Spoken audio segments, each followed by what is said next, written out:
It's all happening. Young Master Michael, behind the controls. Yo. Welcome to That Pedal Show viewers, comments and questions. Dan here. Mick here. Hello. Hope you all had a wonderful weekend. Yeah, hope everything is all swell and groovy. We have a puppy. Hello, pretty girl. Hello, pretty girl. You come to say hi. In the game. Oh, lovely. Brilliant. Hang on, come on then. Come on, there's a good girl. There's a good girl. Yeah.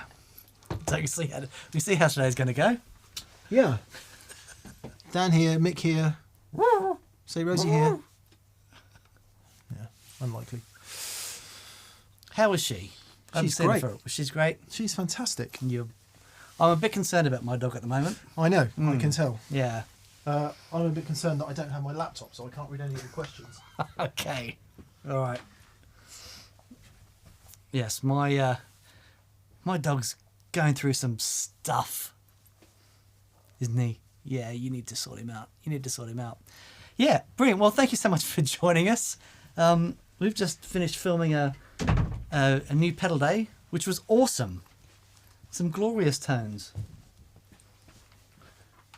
What pedals were on the board, Dan? We had the Designer Drive by Great Eastern Effects.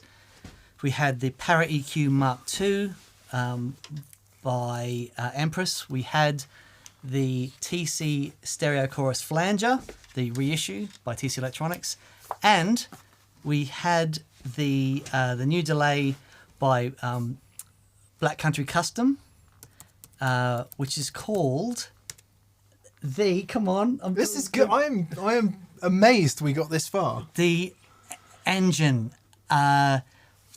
Come on, the delay engine.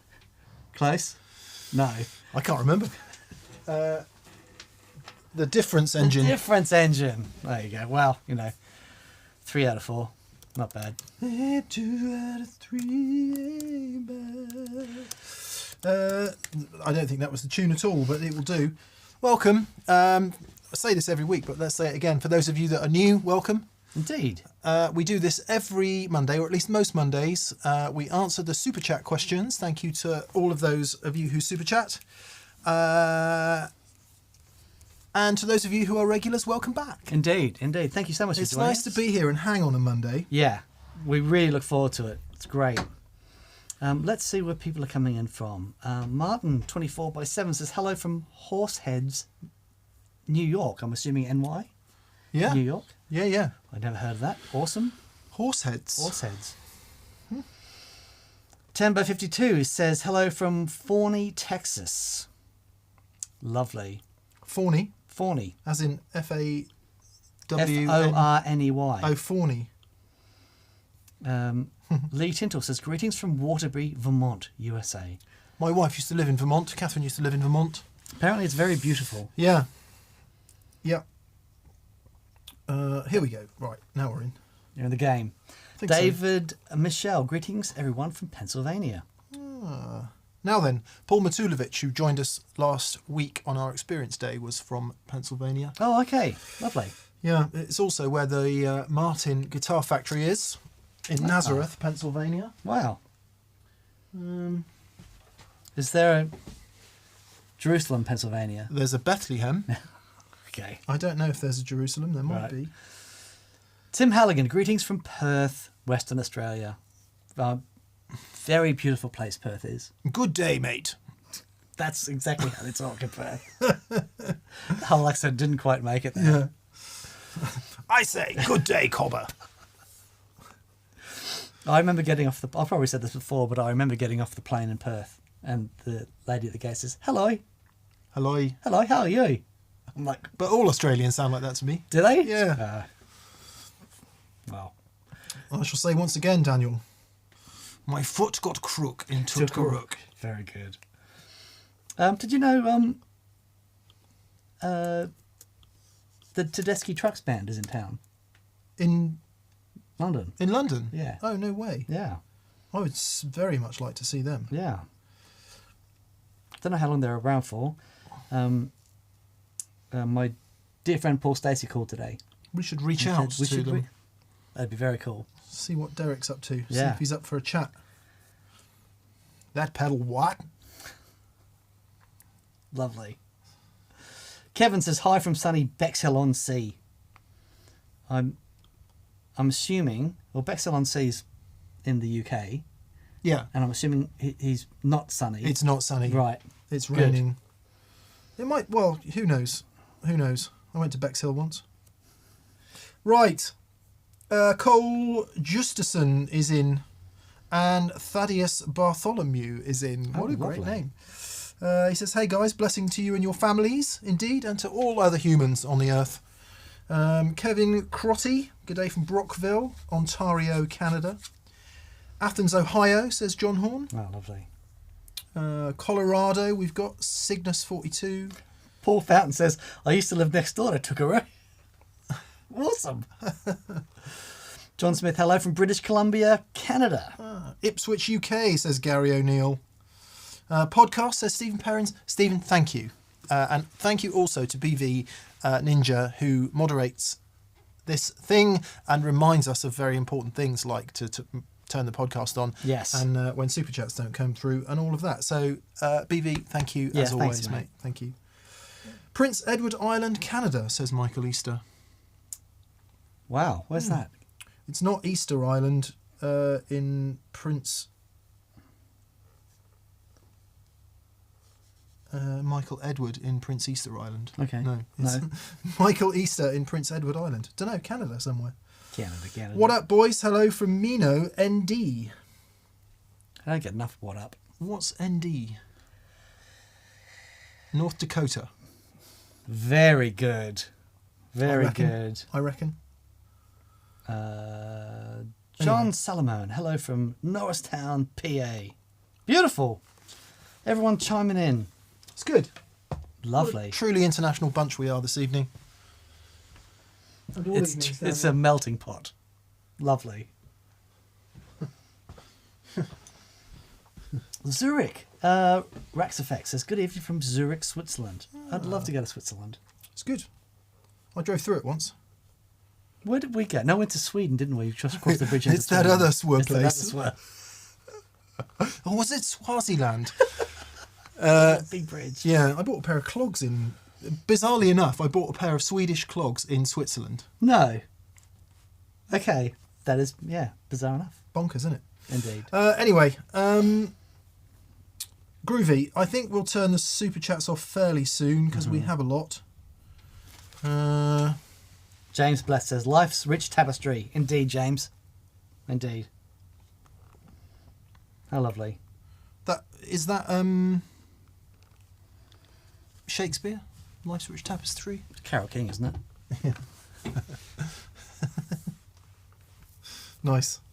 Okay, I am going to turn the super chats off. Thank you to everyone who has super chatted. We will answer anyone who has super chatted to this point. There will be no more super chats. Beautiful. Vivek Tiga says, hello from Mumbai, India. Love your show. Hello. And also, Vivek also has an image from, I believe that's from Stephen Wilson's Reverb and Refuse to Sing album cover. So kudos points to you, dear chap. Stephen is doing his gig this week at Albert's Hall. No, Wembley. Porcupine Tree playing Wembley this week. Wow. Yeah. Wembley Stadium. Wembley, yeah. Jeez. Wembley Arena. Is Wembley Arena still there? I think so. I guess it must be. Must be. Yeah. I thought they'd knocked it down, but obviously they haven't. I saw Spinal Tap at Wembley Arena. They were awesome. I saw Iron Maiden at Wembley Arena, I think. And indeed, some other people. Anyway, right. Super chats. Super chats. Have you had a good week, Dan? Yeah. Can you remember the week? It's been a blur. Yeah. Very, very busy. Trying to get to the bottom of what is causing my dog. The dog is definitely in the forefront of your brain. It's we can't leave him alone. He's basically he was terrified of having his he had a bad experience at the groomers. Okay, so And he's ever got since some then, he's anxiety been- issues. And he got really matted and stuff, and we had to give him some. We tried a bunch of different stuff. Ended up having to give him some drugs, and I sent you the pictures of him Yeah. afterwards. And yeah, he's anyway. We're going to have some. We've booked some time with a really good trainer. Yeah. And it's sure it's us doing stuff wrong. Inevitably. It's not wrong. It's just it's the dog psychological bit, isn't it? Which is they're worth their weight in gold. Dog psychologists, I think. Yeah. Right. Well, good ones are. I don't know about the rubbish ones. We've only ever had a good one, so. Yeah. You're very very lucky. And subsequently, Rosie's the most amazing dog. She's beautiful. Yeah. And a lot of work on it from you guys. But Yeah, I think I'm not sure that anyone can take any credit for it. It's like the dog is just who it is. who it is. Yeah, and you sort of try and steer it between the rails. That gives me no hope at all. Yeah. Anyway, housekeeping patrons. Congratulations to the winner of the Sean Tubbs signed Tilt Overdrive. Oh, lovely. That was indeed Wes from Ashburn, Virginia, USA. Well done, Wes. So well done, Wes. Hopefully you've got it by now. If you haven't, it's on its way. November's giveaway is the Fender Reverb. Very nice. I can't remember if we've done it. It feels like we've done that before. No, we did the Bubble chorus or something. something. It was the green one. There it is. Yeah, it's very nice. Tremolo and reverb, all in one. All in one. Opto bias, opto tremolo, bias tremolo, and harmonic tremolo. 63, 65 and plate reverbs. Very cool thing. Very nice. So yeah, if you are a current patron, look out for an email in your inbox and you'll know what to do in order to be in the hat for that. In December, as a huge thank you to our patrons, we are going to be giving away 12 pedals.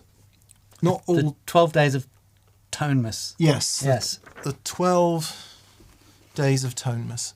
Not 12 to one person, but 12 to 12 different people. So if you Andy are Partridge in a pair. Anyway.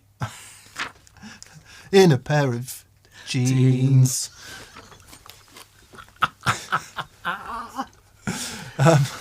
Very good. So if you current TPS patrons will get emails about how to go along with that, but there will be 12 in December. We're not entirely sure what 12 they're going to be yet, but look out for that. That'll be good. And thank you to all our patrons. It's a big deal to us. Yeah. So thank you. Yeah, really appreciate it. Thank you so much. And the TPS store, it is time to start dropping those not so subtle hints to your nearest and dearest about the things you may wish to receive for the jolly time through thatpedalshowstore.com. As you can see, we have the 2022 festive T-shirt. That's Randolph the Red Dot Gain Deer. Randolph the Red Dot Game Deer. We've decided. Dan decided, and I think it's pretty good. It's not bad. And this is a mixtape. That's mixtape, yeah. So we have the we've got That's the great. we've got the Crimble tea in seasonal rouge Indeed. Lovely. and Jolly Black. Jolly. I don't do colour unless it's on guitars. Oh yeah, we started doing art prints as well. I love these. They're gorgeous. A little bit of appropriated design there. It's very nice. Check that out. It's Tone Soup. So there are a range of art prints on the That Pedal Show store website. Look at that, lovely. Beautiful. And yes, that's it for housekeeping. Sorry, we got there in the end. Lovely. Not bad. 15 minutes in. That's good. Good. Nice. Not too bad. Unsurprisingly enough, Plexico Duncan is first in this week, as most weeks. Hi, D&M. Hi, Hello, Plexico. dear sir. Hope you're well. Would you ever use a dual delay as a reverb and or a chorus replacement pedal? Would digital delay be best to achieve this? TYVM. Thanks. Thank you very much. So, if you have a look at some of the videos with the flight time, the Future Factory, it's got those two separate delay engines. And because you can control them independently, like completely independently, what you can and feed them in series one into the other, the faux reverb sounds you can get out of that thing are as close as damn it. With certain reverb pedals. The other thing is that you can use one of those engines as a chorus. Short delay time, modulate it, you get this chorus sound, and then add delay on top of that. So I do exactly that on my small board. you do, right. So I've got a little board which did a couple of gigs with Ainsley. By the way, video with the Ainsley Lister band tomorrow. They came in, did a session. It's fantastic. Ages ago. The album's coming out this week, and I just managed to get it edited. So that'll be tomorrow's video. 3 songs. Ains just plays 3 songs with his band. It's really nice. Anyway, I went and did some gigs with Ains, and I took a little board, and he plays Purple Rain in his set. Okay. And Is he in the right key with the right chords? Well, the good news is he plays it in D, but he's in E flat. That's very handy. So it's really flat, so I can be standard tuned. Right. So here you go. Have a swap for a sec. So if you play the purple, if you imagine Purple Rain is in D, so just play a D. Oh, hear that?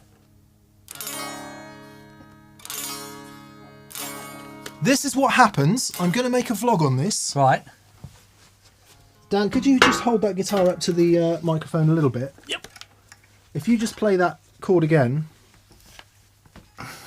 This is very comfortable. It's built-in overdrive. Just play the chord again. Right, that is because...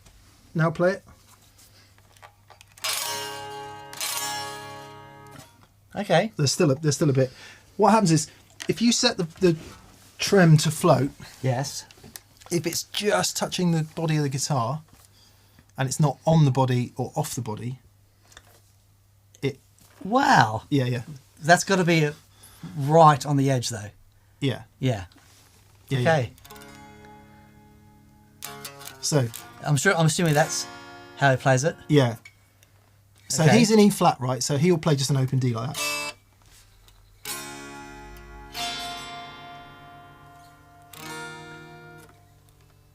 Hang on, that can't be right. Oh, we're the wrong way around on the guitars, that's why. No. No, this we're is the E right way flat. around. Yeah. Hang on.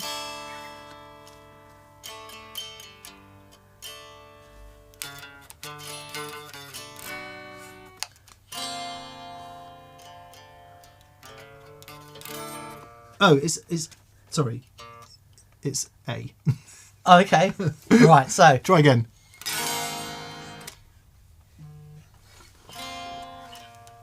It's B. okay. B. Ready? 3, Yeah. 4.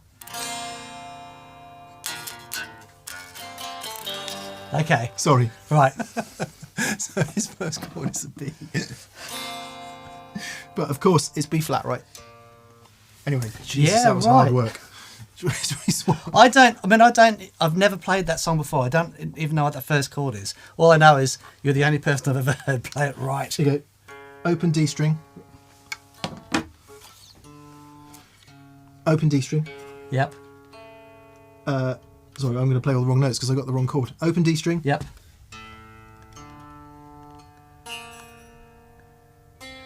Oh, okay. So it's like a B flat. Yeah, but with an open D. Yeah, B flat first inversion. B flat add 9 first inversion. Don't get technical on me. Sorry.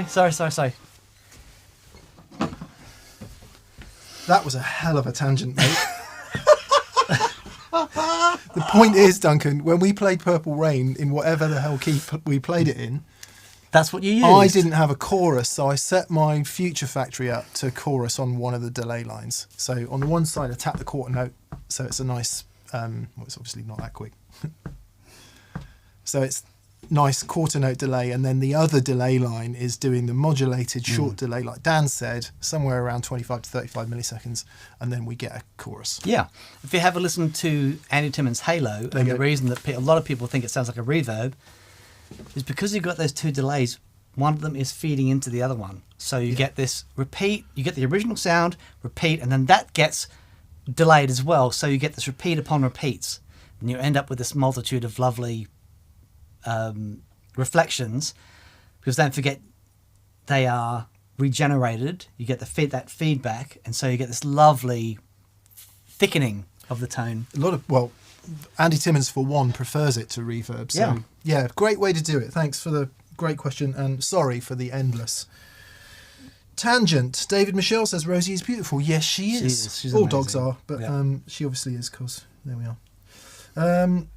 Ed Airfire says, the beauty of live music. Yes, Ed. Oh, talking of... Sorry, this is a real downer, but a friend of mine called Ed Mitchell died this week. I used to work with him at Future, and he worked on Total Guitar, and he had an illness, a short illness, and died. He was only in his early 50s. So to anyone who knows Ed, and as a sort of public... Yeah, that was a bit of pretty bad news. Sorry for the downer, but yeah, Ed, bless you, mate. Okay. I'm just seeing all the people. Keep the theory to yourself, Dan, says Josh Tanberg. Yeah, good on you, Josh. Sorry, mate. That's all I got. David F adds, you need to check the trem isn't in connection with the scratch plate. Yes, that's another good tip. They can get a bit vibratey. Okay. See, check this out, because when I put those new pots in, this has got a bit of movement in it. Oh. Right? But it's fine, except for when I play B. So I got to sort that out. Well, let's gallop then to the second question this week. Ran's there. Hello, Ran. He says, dear sock stuffers, it was a shimmering episode on Friday. Reverberatingly scrumptious. When correcting the regeneration... Oh, yeah, we have had this question actually a couple of times in the comments. When correcting the regeneration, why did you not use the repeats of all three delays, only the fourth one? Why did we not use the repeats of all three delays? Why did you not feed the regen back into all three delays? Oh, okay.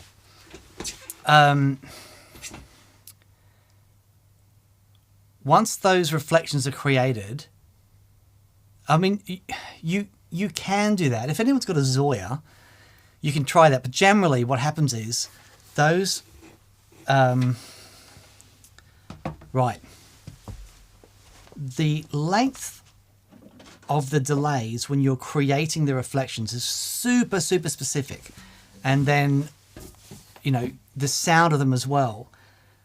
What happens is once you've got those three reflections, and don't forget, or however many, and they're feeding into each other.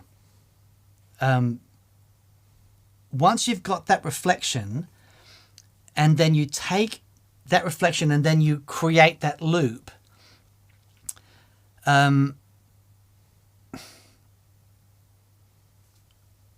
it's easier to manipulate that sound with the single sound of those reflections in that loop. If you feed it back into itself, it can be a bit more difficult to control. Not to say that you can't do it, you absolutely can. But it's one of those things. If you talk to like software engineers who are fine tuning reverb algorithms, it is like 99% of the work is the thankless task. It's so tricky to get those reflections right, to get the timing right, the sound of them right. So generally, once you've created those reflections and then they're fed into the loop, in that loop, like you saw, we can manipulate it with pitch shifting. You can put filters in that loop to control the amount of EQ every time it gets regenerated.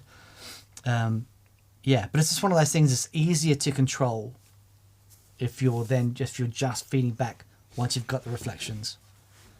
Yeah. There we are. Ran is saying Zoya is exactly why he asked the question. Yeah. So you can I'd be really interested to see your results if you do the same thing on the Zoya and then try it fed back after like in a loop after the reflections and then fed back right at the start.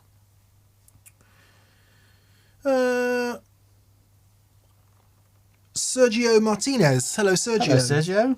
He says, howdy, gents. Hope you had a great weekend. I can't even remember it. I can't because I did quite a lot of drinking. Did you? Yeah, to follow up the death story earlier, I went to a funeral on Friday. A friend of ours, next door neighbour, and ended up drinking quite a lot. They had a really great party for him afterwards. And then on Saturday, Catherine was away, so I went to the pub. Lovely. Yeah. With Rosie? No, she took Rosie. It was. Oh, it's just away with Rosie. Yeah. A friend of mine, Graham. It was unusual. I virtually never go to the pub anymore. So it was nice. Lovely. So yeah, I did quite a lot of drinking. What did you do, Dan? Actually, it was my dad's open mic yesterday as well. We did that. I like the sound of your dad's voice. He's a toneful singer. He's a good singer. Yeah. What did I do? Zach and I were trained on Saturday morning, which was great. And then just work stuff. I started editing the Phil Manzanera video. Cool. That was the weekend. Yeah, it's great. Yeah. So I look forward to seeing that. Matt Gilherm, Matt, sorry if I've pronounced your name wrong. Matt Gilherm wants to know, Dan, what saddles are you using in your vintage telly? Any difference between brass and stainless steel? I'm using KTS titanium saddles.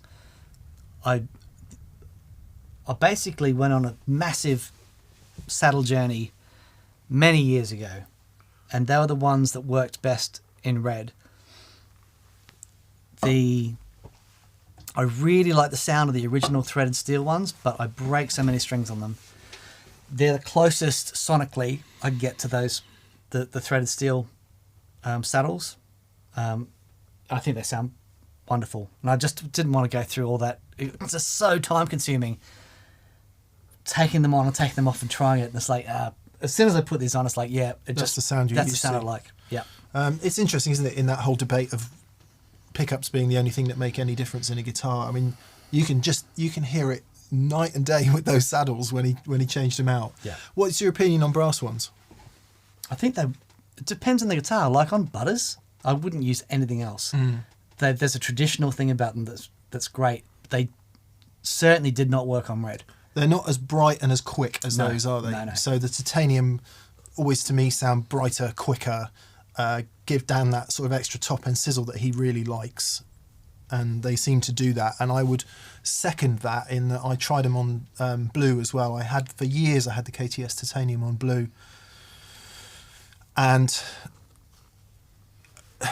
depending on the guitar, for me, they added, when I went back to the more traditional stainless steel, and not, because if you go to something like Callahan stainless steel, which is the hardened, cold rolled stuff, I think they call it, it doesn't matter what the technical term is, it sounds harder and brighter, but some of the vintage type ones doesn't sound quite as bright. Yeah. And I'm sure that changes from batch to batch, but that was my experience, and I ended up just going back to the standard Fender vintage ones for Strat. So there's a big difference.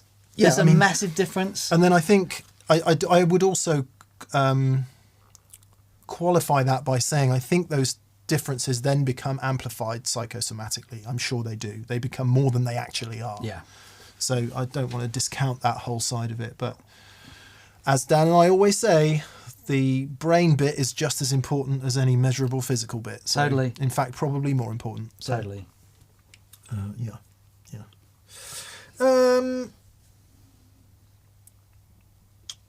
Anyway, Sergio Martinez did actually have a question, Dan. Okay. Sergio, apologies. He says, you guys have such distinct and yet complementary styles and approaches. Has there ever been a piece of gear that you just don't see eye to eye on? Cheers. Cheers, Screamer. Yeah, Tube Screamer Klon. Yeah. I think when you play the Klon, when you play the Fuzz of the Klon, it is, for me, it's the guitar sound that always makes me want to play the way you play. It makes me want to be able to do what you do. When I hear that, it's like, I just wish, but my hands cannot pull that sound out of that pedal. They just won't do it. But it is, when I hear what you do with it, it is the most extraordinary thing, but it just doesn't work for me. I'm the same with Dan and flanges and big delays. So again, I can't. We did it today, actually. We did a NPD and there was a big delay sound. I just don't really know what to do with it, so I get a bit lost. But I think in terms of not liking sounds, that's really unusual because me and you tend to like, well, I don't know about all guitar sounds, but certainly most guitar sounds. Anything that Anything draws, that's analog. yeah, well, anything that draws something out. It's like, oh, Yeah. what you're doing there is really cool. You know, Yeah. it's yeah, great. So we can both enjoy pretty much any guitar sound actually, but then being able to use it is the other the problem bit. Yeah, So yeah, I mean I struggle to play the matchless. I there's something about the way it attacks, there's something about the way it breaks up yeah, that makes it hard for me to get a round tone that I like. right. Um, Whereas I plug into the two, I can go, oh, so there's things that like that's it, isn't it? Well, there are things that we both struggle with in terms of playability and response, but that doesn't mean you don't like the sound of it. Yeah, because, sure. You know, telly through that it's a flipping magic sound. truly glorious. So yeah, thanks for the question, Sergio. Thanks, mate. Ed, Airfire. Airfire Ed says, gents, how can I begin to tell the difference between loving the sound of an amp or if it's just a speaker? I really love Jay Leonard J's demo of the Supro Keeley, but is it just the sound of the Creamback I love? So the Creamback speaker. That's a great question. I think to confuse things further, Ed, I'm going to add in the mic pre, post-production. Yeah, and you stick Jay Leonard J on the end of a guitar, Yeah. and there it's like, oh, it's amazing. Yeah. He's unreal. He is exceptional. We've been lucky enough to spend a bit of time with him over the years in different YouTuber type gatherings. Man alive, that he's just wonderful. The only way that you'll know that is if you spend some time with some different speakers Yeah. and see how the way that you play, the guitar you play, the amps that you play, see how they react with those speakers. Honestly, the speaker is such a massive part of it, but it's the choice of the amp designer and the speakers that they use. It's not like, well, we've just designed this head, let's just grab a speaker until we find a good sound. It's a very conscious decision, and it happens quite early on. But you know, this is one of the reasons we like heads so much, is because you can mix and match and find some different cabs. Yeah. different. The other thing with Creambacks is there's two very distinct models of the ceramic Creamback anyway, a 65 and a 75, and to me they sound worlds apart. Yeah. So yeah, and then one with 50 hours playing on it and a brand new one. Yeah, yeah. Again, yep, totally. Yeah.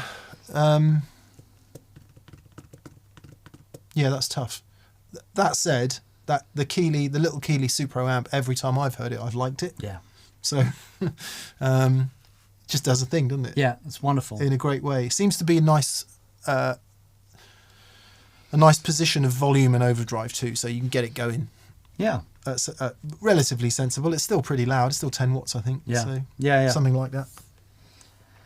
Might be 5 watts. Can't remember. Might be 12 watts. I can't remember. James Blessed. Hey, James. James is also someone that's been to TPS Experience Day. James, he said, good evening, leg hand housings. I've just taken delivery of a new pedal board, power supply, and 3 new pedals. So excited, but I'll have to wait until after VCQ. Love you guys. Ah, bless Love you. you too, buddy. Enjoy. Yeah. Swizz871. Hi, Legends. Was wondering if you had any thoughts on the Dimension C and how you might creatively apply it compared to a standard chorus pedal. Also, Dan, are you still fiddling with the Mood? Thanks. Oh, yes. I've started using the Meris delay, the new one. What's it called? It'll come to me in a second. And it's got a really nice granular thing inside there. It does sound quite different to the Mood. The Mood's wonderful, and it's unpredictable, which I really like. And I mean, the funny thing is, it's one of those pedals that's always going to add something. Sometimes it just adds something magic. So yeah, I really like it. The LVX, that's right, the Meris LVX. Thanks, Ranzer. Sorry, what was the other question? Actually, Ed's just said that it's 25 watts apparently. I didn't realise it was that big. We've got the Black Magic Supro that's 25 watts, and that is blinking loud. So loud. It's Great. Yeah. Great sounding thing. Yeah. Can't remember what speaker's in there actually. It's whatever the standard speaker is. It's a very nice thing. He says, I wonder if I can get a cab that I can hot swap speakers in and out with the Marshall to really understand. Yeah, it's such a rabbit hole, all of that. One thing you might be able to do is kind of get some generalities going on. So I tend to like higher headroom, higher power speakers and let the pedals and in some cases the amp create the overdrive. I also love the sound of a cranked Marshall into a greenback, so it's overdriving and breaking up. Yeah. And same with a lot of little amps like a Champ or a, I don't know, like the small amps that the sound comes from the whole thing caving in, but it's such a specific usage. Like I couldn't play that sound all day, every day, but for bits in recording, for a specific thing that you're trying to go for, absolutely killer sound. But in general, I prefer speakers that aren't caving in. I prefer EVs, the Two Rock speaker, higher power JBLs. I tend to prefer those for the roundness and massiveness, and I'll get my breakup elsewhere. Yeah.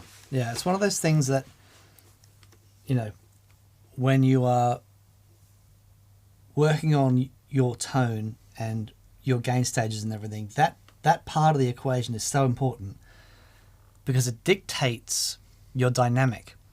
If you dig in and you can have glorious signal path and the amps perfect, but if the speaker is caving in with those transients versus a speaker that doesn't, it is a world apart. Yeah. Those sounds are almost diametrically opposed. And then there's the whole problem of what you perceive when you're in the room with it, and if you're doing recording, how it records. So I rarely love those crapping out amp sounds in the room, because to me it just sounds too boxy and too small. And then you hear them on a recording and it's like, magic. that's where the grease is. Yeah. Whereas your big EV, clean and bold and huge and massive, and that sounds amazing in the room, is hard work to record and ends up sounding a bit clinical as a result. Yeah. Or can do. So, yeah. Or making me, I'm getting a bit PTSD, post-traumatic speaker disorder. Very good. Just even thinking about it. Good luck, Ed, anyway. Anyway, back to Swizz871's actual question was, Dimension C, how might you use it compared to a standard chorus pedal? And Dan, are you fiddling with the mood? Yeah, out of the mode one. Dimension C. Yeah, I am a massive fan of that whole Boss Dimension D sound. So it is different from a standard chorus. You can read why it's different, but it is different. The effect is different, and you can use it more subtly. Problem I had with it was it just won't take my preamps and stuff. It craps out and starts to overdrive a bit. So I want to do a Frankenstein version of the Dimension C. It's so interesting. Basically, you got LFO, right? And then it sends out a reverse phase LFO to on another delay line. So when the delay is like shorter, the other one will be longer. Right. You know what I mean? It's so clever. It was so, as in Dimension D form, the rack mount unit, it was used everywhere in the 80s, even on Stevie Ray records. Yeah. So, you know, we associate it with that sort of very produced 80s kind of sound, but I quite often use it on a drum kit as well.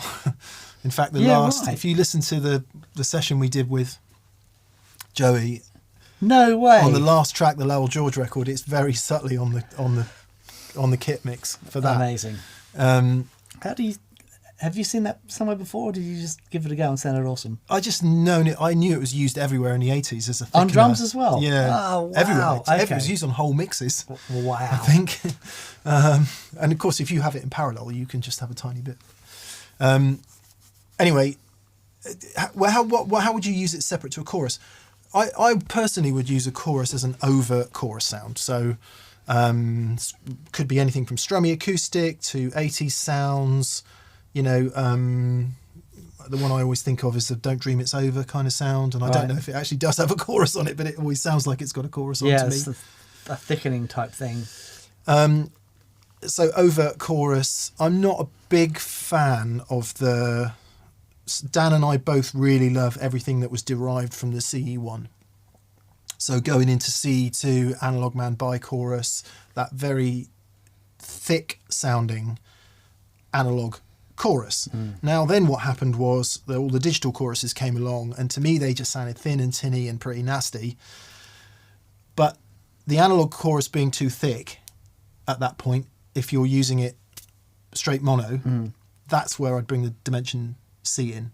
Yeah, right, okay. So it can give you a bit of the shimmer and width and thickening effect of a chorus, but not in that kind of soupy C1 sort of way. Yeah. And I love it on, everything. Yeah, right.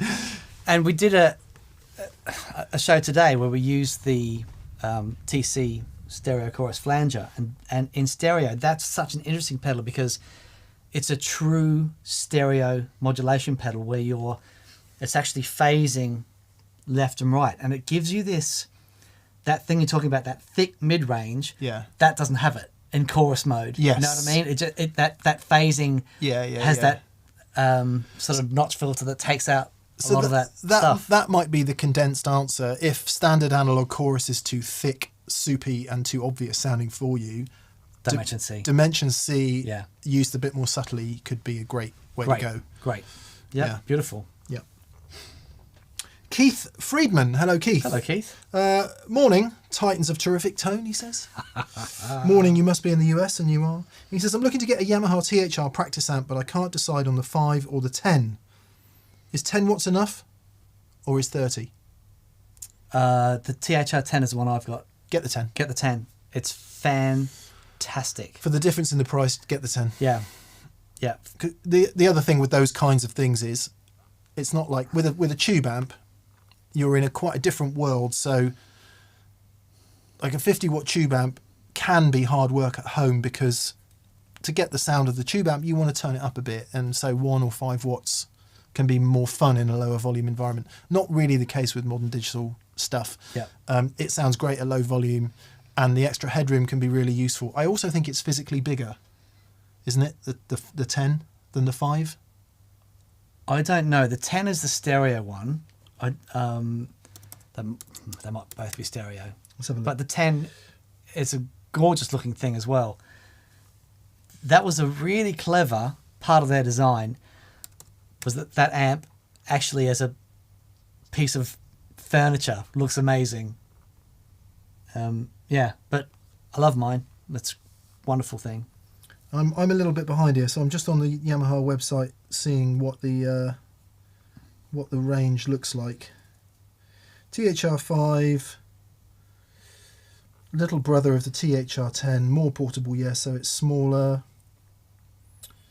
I'd Get the 10. Personally go for the 10. Yeah.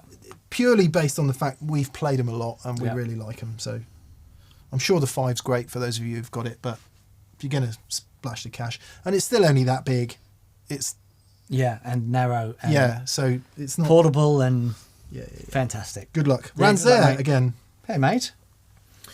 Ran, he says, I think we all agree that pedal making is an art. Yes, it is. In that regard, what's your favourite looking drive, boost, delay, reverb, and modulation, and a wild card? We need to be quick.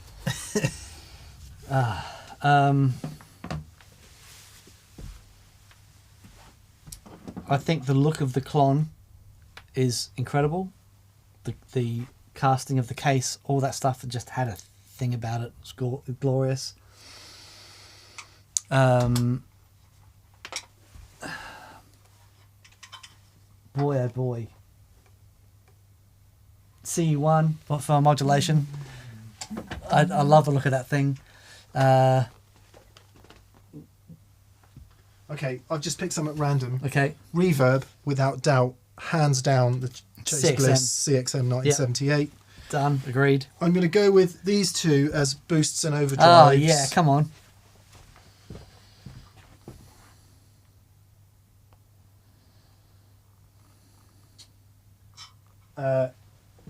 Hudson Broadcast, in my opinion, set a whole new standard in pedal design. Yeah.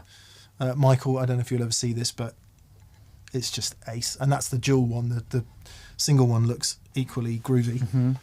That massive switch on the big And speaking clunk. of equally groovy, Marcus Reeves's Leo, I think, is...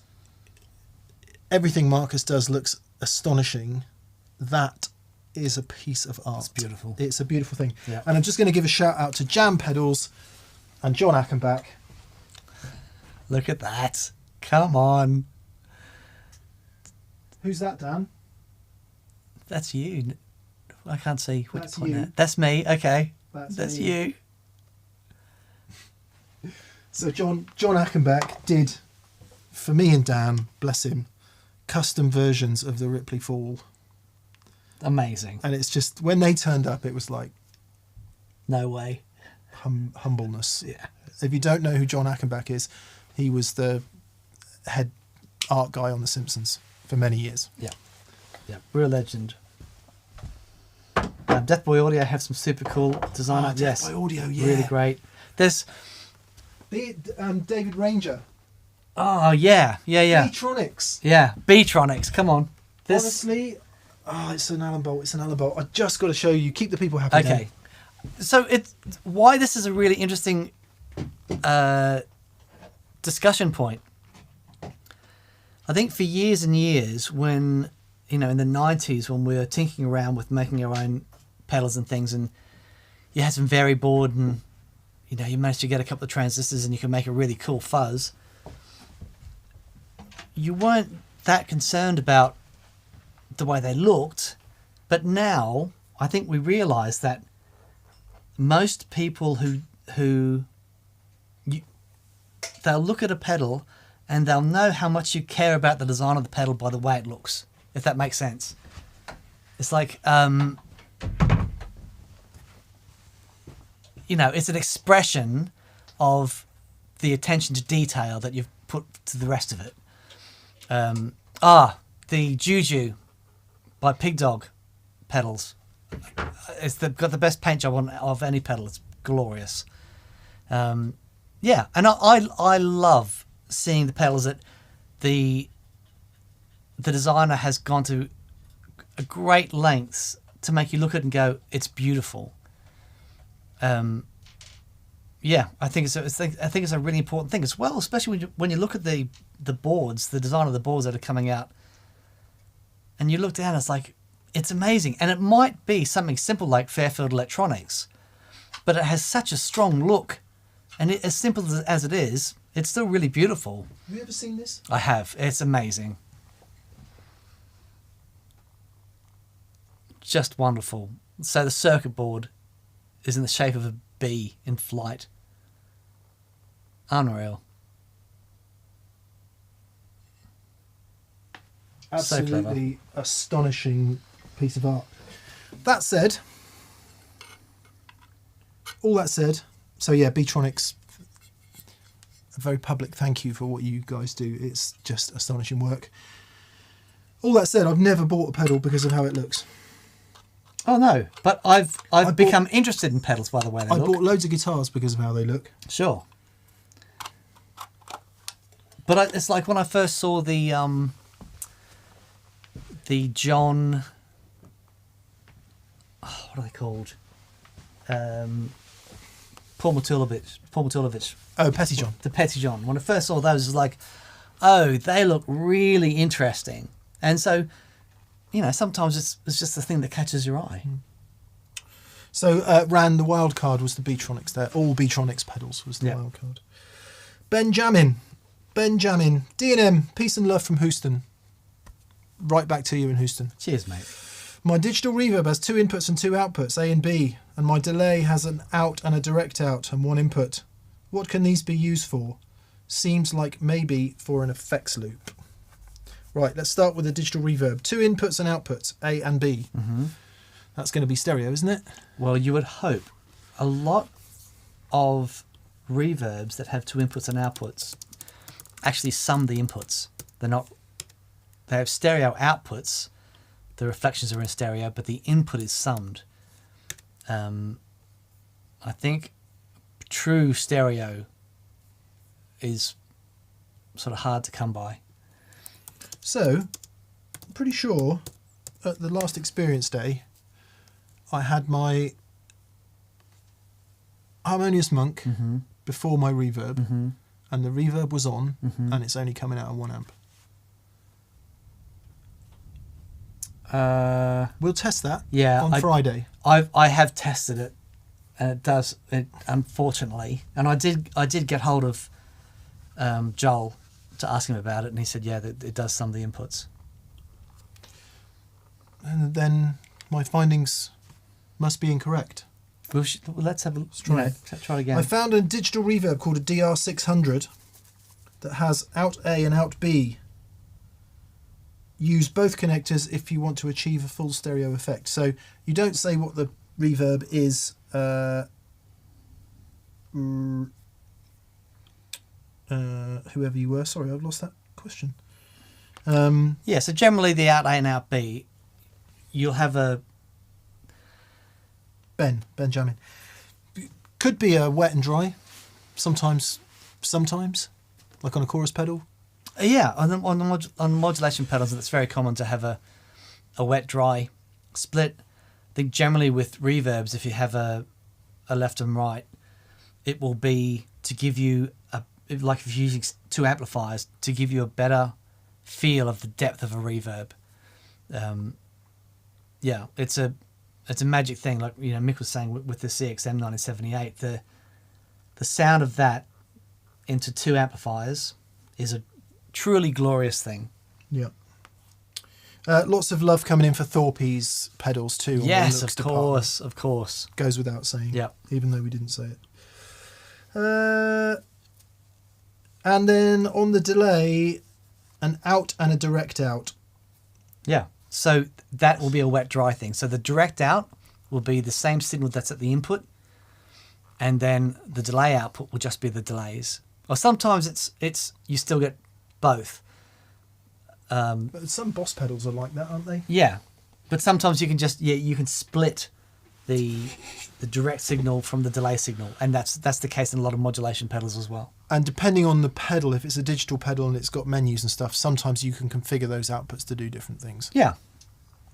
Good luck. Good luck, mate. Rick Van Dyne. For a minute there, I thought you were going to be Rick Van Dyke. Oh yes. Yeah. Mary Poppins up and down. Stepping time. Stepping time. Stepping time. Anyway, not that. Rick Van Dyne. Hello, Rick. Dan, have you heard of Past Effects from Brisbane, Australia? I have indeed. Have you tried their 18-volt Elastic Mistress? Elastic mattress. Or Chorus Ensemble? I've tried the Chorus Ensemble. Yeah, very good. I haven't tried the Elastic Mattress yet, but I hear good things. We should get one. Mike Bilson. Hello, Mike. Hi, Mike. 4 years and 10 months later, my KOT finally arrived. My goodness. Hope you like it. Hope you like it, Mike. It's a big day when it arrives. It really is. Yeah. That's so funny. That thing was not off my board for the longest time. And whenever we plugged it in, and still, we haven't used it in a while, but for what it does, it's unbeatable. You just got to like what it does. Yeah.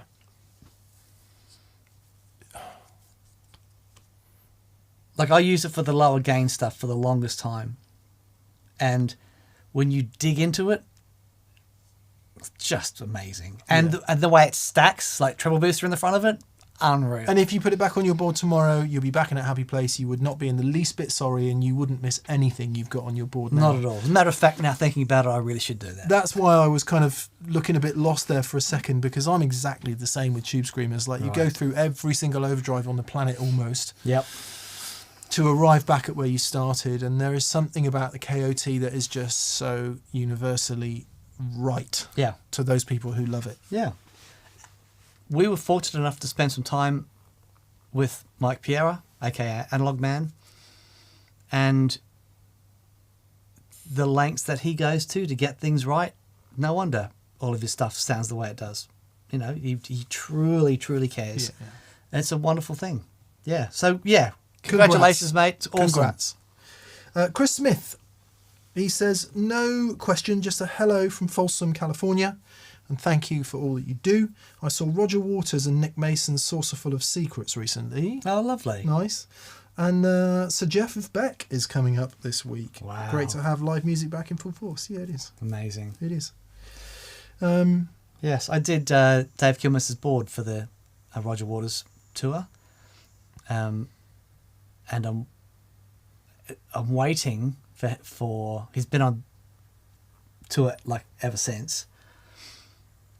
And so I filmed the first half of it. The next half is going to be us with him sort of like backstage. Nice. Getting ready for the big Roger Waters thing, and be great. How cool. But anyone that's seen clips of David Kilmister playing with Roger Waters, man alive, he's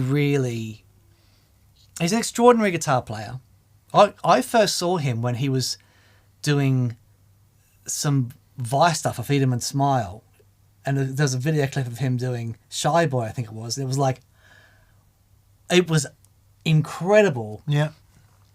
And then... Well, he was the first ever winner of Guitarist of the Year in Guitarist magazine. No way. Yeah, I believe so. Okay. I believe so. But then when you hear the stuff he does with Roger Waters, it's like, wow, the feel, he really understands how guitar players feel the way they do, and he can push and pull that groove exactly where it needs to be to feel just right. It's really astonishing musician, and just a beautiful human as well. Yeah, that'll be fun. I hope that comes to pass. And enjoy Jeffers too. From by all accounts, he's still flipping amazing. So happy days. Rodrigo Policarpo. Rodrigo is echoing a question that we had earlier. He says LYDM. LYDM? Lychee, yes. Duncan mode. Very good. Yeah. I like that. He says, should I get a Free the Tone Future Factory to replace chorus and delay and use the Future Factory presets for both sounds? I.e., is the Future Factory chorus good enough on its own? It can be. Yeah, it sounds wonderful. It doesn't sound like a CE one. No. So if you want a thick analog chorus, get a thick analog chorus. Yeah. But to get some chorusing, in the way that those modulated delays do it, which is a different kind of vibe. Yeah. I mean, to the aforementioned Purple Rain story, I got a perfectly convincing Purple Rain chorusy sound out of it. So, I mean, I wouldn't say that it stood up to Wendy's Purple Rain sound, but it was acceptable. It was nice. And it saves you pedalboard space. I guess the only issue is you would have to program your presets in the Future Factory with that in mind. Bearing in mind you've got 4 instantly available off the top panel, so you'd have to dedicate either 1 or 2 of them to chorus. Yeah. Bearing in mind you can't switch the 2 delays on and off independently. Right. You can only switch the whole thing on and off independently, unless you use MIDI, of course, in which case you can do any or all of the above. Okay. And have loads of presets. Right. Yeah. Ah, LYDM, love you, Dan and Mick. Oh, bless you, man. Thank you, buddy. That's very kind. George Radcliffe. Well, hang on. Christopher Neal says, what shirt are you wearing, Mick? Oh, well, it's funny you should say that. This is the Randolph the Red Dot Gain Deer. Randolph the Red Dot Gain Deer. It's this year's seasonal t-shirt available from that pedalshowstore.com. Right now, kids. And there's a red one too, if black is not the seasonal colour for you. And there's also mixtape. Mixtape. Do you get it? It's great. For those of you who can't see, there's 9 C90 cassettes on there. Which is a trip to Devon? They're C60s. I prefer the sound of the C60s. Right. Nice. Oh, talking about trips in the car, I have got to mention Madison Cunningham's new record. Dan, via his daughter Liv, has been telling me about Madison Cunningham for a long time, as have many of you, and it hadn't quite landed with me. Right. Her latest record, which is called Revealer, I'm going to say it boldly, Dan, I haven't felt this way about a record since Grace by Jeff Buckley Wow. and maybe Golden Hour by Casey Musgraves. That's a big deal. It's a bunch of small pieces of genius, Right. of some people arriving in a creative place and all achieving something astonishing. I am in Smitten. love with that record. Yeah, it's amazing. I think I listened to it 5 times back to back yesterday. Yeah. I love Josh Scott. I don't often get jealous of him, but I'm very jealous that she appears regularly on his show, and he's done a signature pedal for her. Yeah. No, very, very, very, very groovy record. Yeah. Lovely. Songs in 7 and 6 on a modern pop record. Awesome. Bonkers changes. Middle 8s out of Deep Space.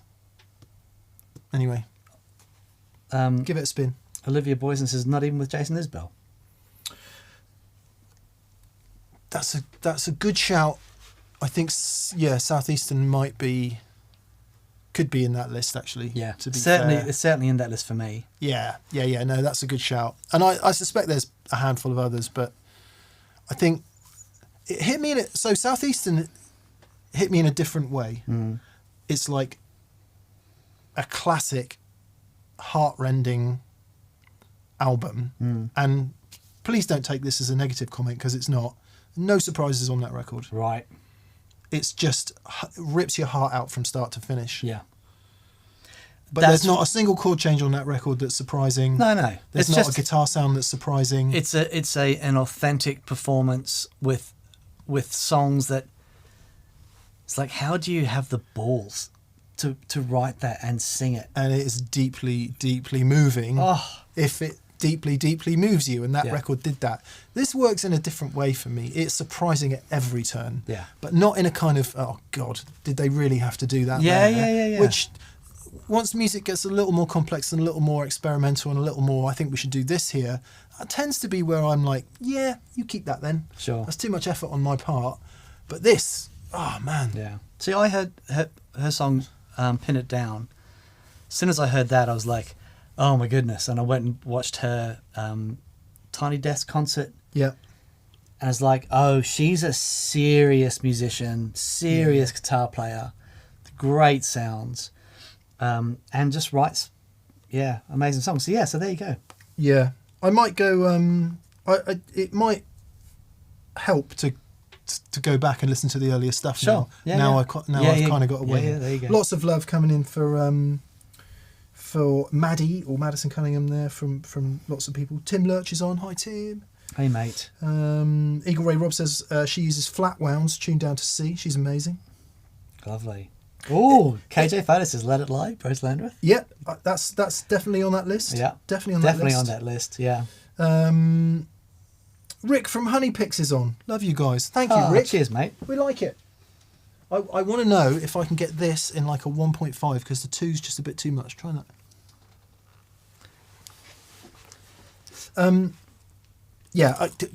We all love different things about music, right? But sometimes it just grabs you. Yeah. I like the shape. It's a gives you a little bit more to hang on to. I've stopped using thick picks because I find that I can't play rhythm with a thicker pick. I need a little bit more give. I could play rhythm with a thin pick. Funny, isn't it? Yeah, nice. Maybe Very we should nice. just both stop it. I can't play rhythm. Mark Lassiri, that's for you. Listen to him and Danish Pete, and it's like, I can't play rhythm. Good. Is the Future Factory is good enough on its own? Yes. Yeah, totally. As long as you don't want that thick Analogy thing. chorus, yeah. George Radcliffe, hello Legends. I suspect that most of us here own at least one guitar or pedal that we didn't connect with and rarely use.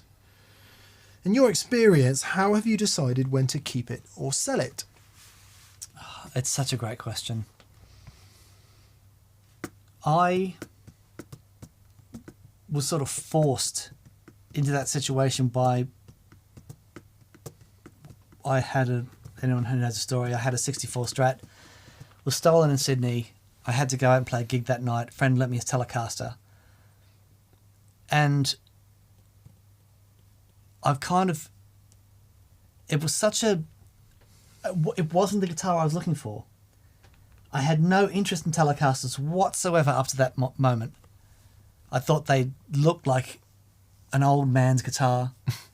You know what I mean? They just looked... They were so... Especially in the 90s, right? Agricultural is what you're looking for. Is that okay? Agricultural. I don't know. They were just so unappealing to me. But then I played it, and it's like that. At the end of that gig, it was like, I think this is it for me. It just sonically, it was just perfect. So I kind of stepped away from most other things. Then, gradually, through playing in a band with Dave Gregory, who would constantly bring in these amazing guitars every Tuesday night, like religiously for 10 years. And that's how I found my Junior. I bought Paul Stacey's Les Paul. That's how I found my Les Paul. And these, I've got these other guitars that sit around the periphery. And they're really lovely flavors to have. But when I found the Telecaster, it was like, That's it. Done. I can attest to that because Dan's been through some pretty nice guitars, and we have a bunch of nice guitars through. And your hand on heart, apart from your Junior and the Les Paul when you need it, you're just not very interested in other guitars, are you? No. You like other guitars. I love them. But it's when it comes to work, when it's time to schwang, there's really only one choice. Guitar players who can pick up a dozen different guitars and just sound amazing. It's like, I just think the world of them. I'm working really hard to try and get a note out of this thing. And it changes. If I go to a different guitar, it changes. But what I do find is, if I can get a note out of this, then I can get a note out of the Les Paul. Oh, interesting. Yeah. So how does that segue into what you've decided to sell and when then? Everything else became periphery and unessential. And it's not that I had a bunch of different guitars. I just didn't need any other guitars. So that the guitars that I've accumulated since finding the Telecaster have been additional voices of things that I've really loved. Yeah. I haven't... basically, I stopped my search when I found the Telecaster. There you go. So you weren't attached to other things too much to sell them? No. I think that's what it is, isn't it? I mean, there's a warning of a philosophical tangent at this point, but some of the work I've been doing over recent months and years to sort my head out has been about what's termed as identification with form, right? So,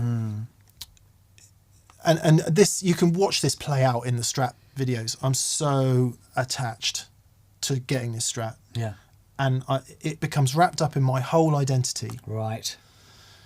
To a very unhealthy point psychologically, because we become identified with things, and that thing might be a new car, or it might be a really nice wardrobe full of clothes, or it might be a new pair of shoes. I'm terrible for shoes.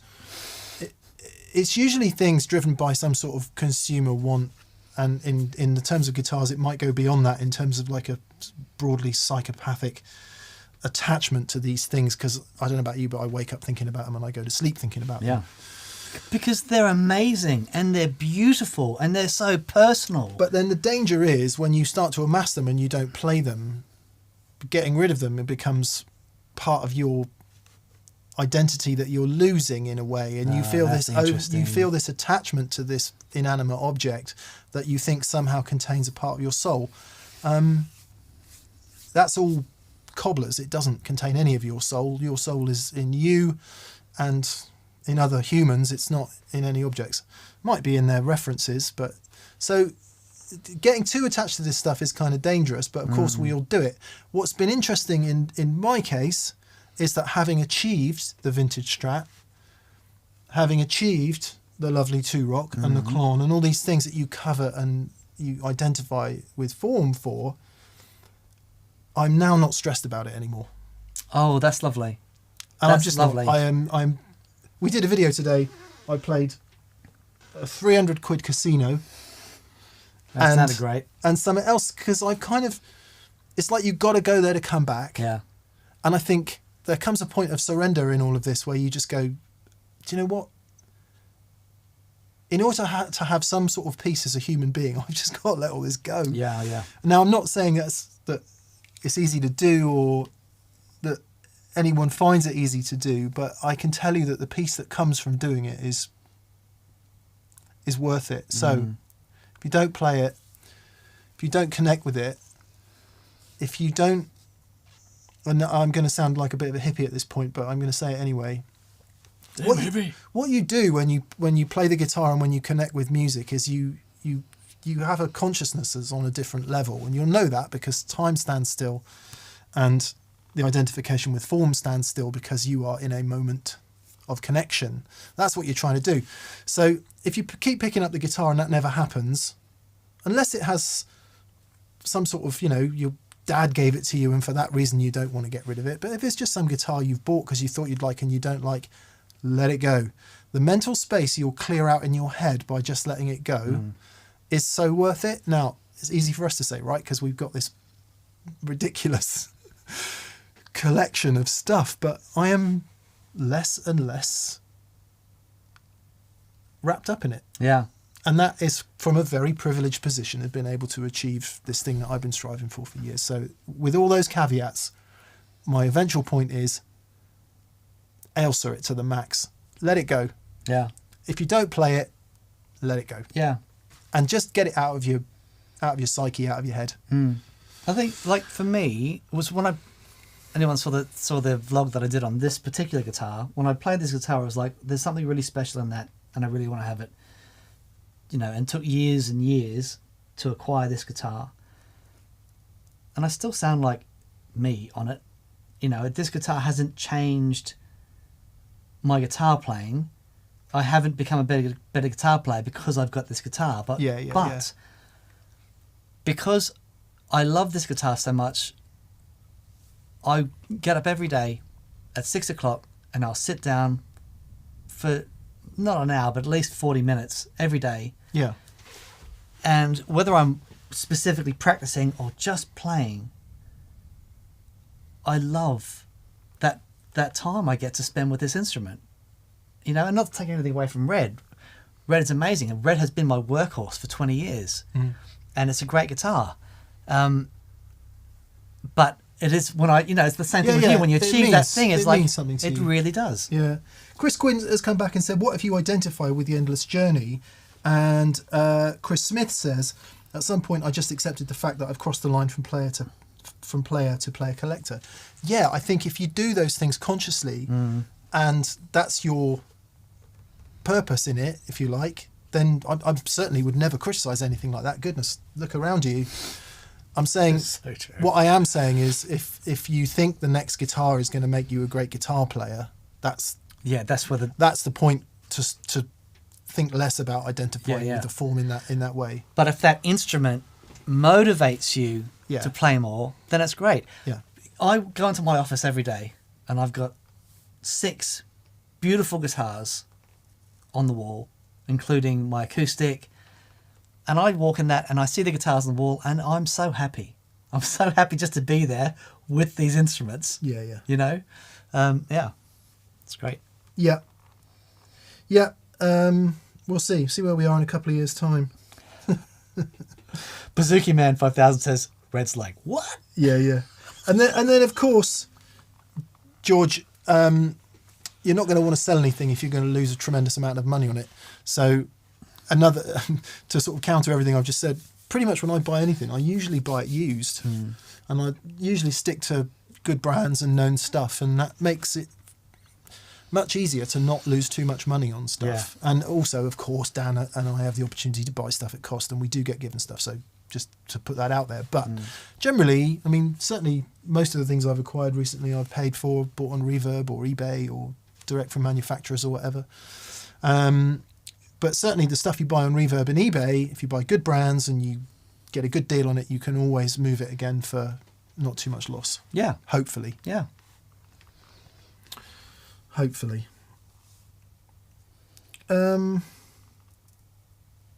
Except when you buy a Surfy Bear Reverb from Italy, much more expensively than you could have bought it from flipping GAC in Brighton. Beautiful thing, though. Beautiful thing. It's not going anywhere. No, that Reverb show will be coming up once we can both find some time to do some pre-planning on it.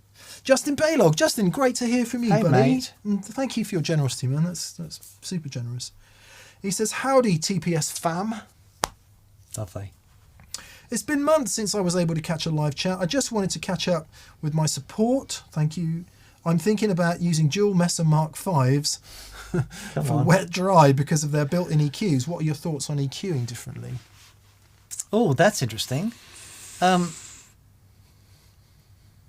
Well, I don't know. That one argument says that depending on how you play and the stuff that you use, there'll be a point where the amp sounds the best, the way that you EQ it. But within that, then you've got shades, right? You might want one amp to have a bit more mids and one amp to have a bit less mids. You know, there's room to move. But I certainly find, you know, maybe just the amps that I'm drawn to have got very simple EQ, very simple tone stacks, that there's a point, certainly with the guitars that I use and the effects that I use, that they just sound better to me. Not a whole lot of wiggle room there for me. Yeah. What was the question? Thoughts about EQ? Oh yeah, Mark. Yeah. Sorry, I'm busy trying to set up the next question. What he said: 2 amps will be differently EQ'd anyway, and in that sense, if you don't already have 2 Messer Mark 5s, 2 amps and 2 EQ pedals, or 2 amps that you already do have and 2 EQ pedals will be vastly less expensive than 2 Mark 5s. However amazing that would be. The other thing you can do with the Mark 5 is switch the EQs in and out, so that could offer you some extra functionality. As a primary motivation for wet dry, I would say you're going to get great results using 2 amps that are nowhere near that much money. Or indeed 2 contrasting amps where you might want, you might want a Marshall and a Fender, or you might want an Orange and a PV, whatever it is, you might want those 2 things individually, and therefore you've got a use for them individually, and so you've got 2 different amps to use individually plus together.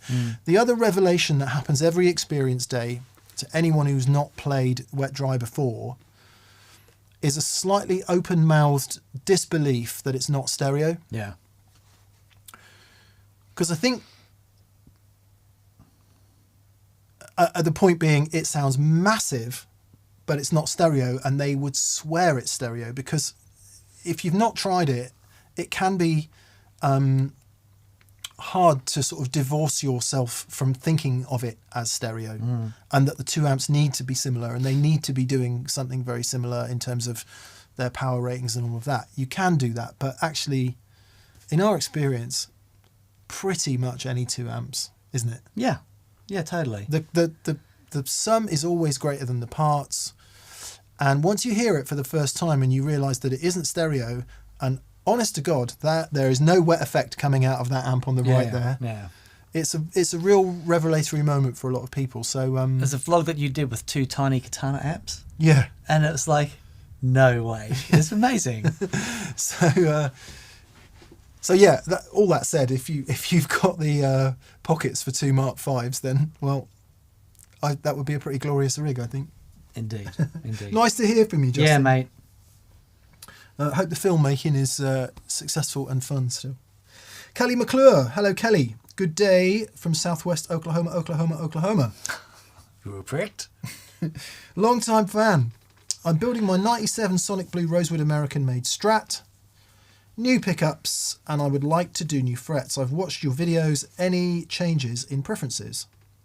No. I think we've both we've both tried enough to know that we always land back at the 6105s. It's all the guitars that we can pick up a custom shop Strat Tele and play it and go, this feels amazing, and like guaranteed it'll have 6105s on it.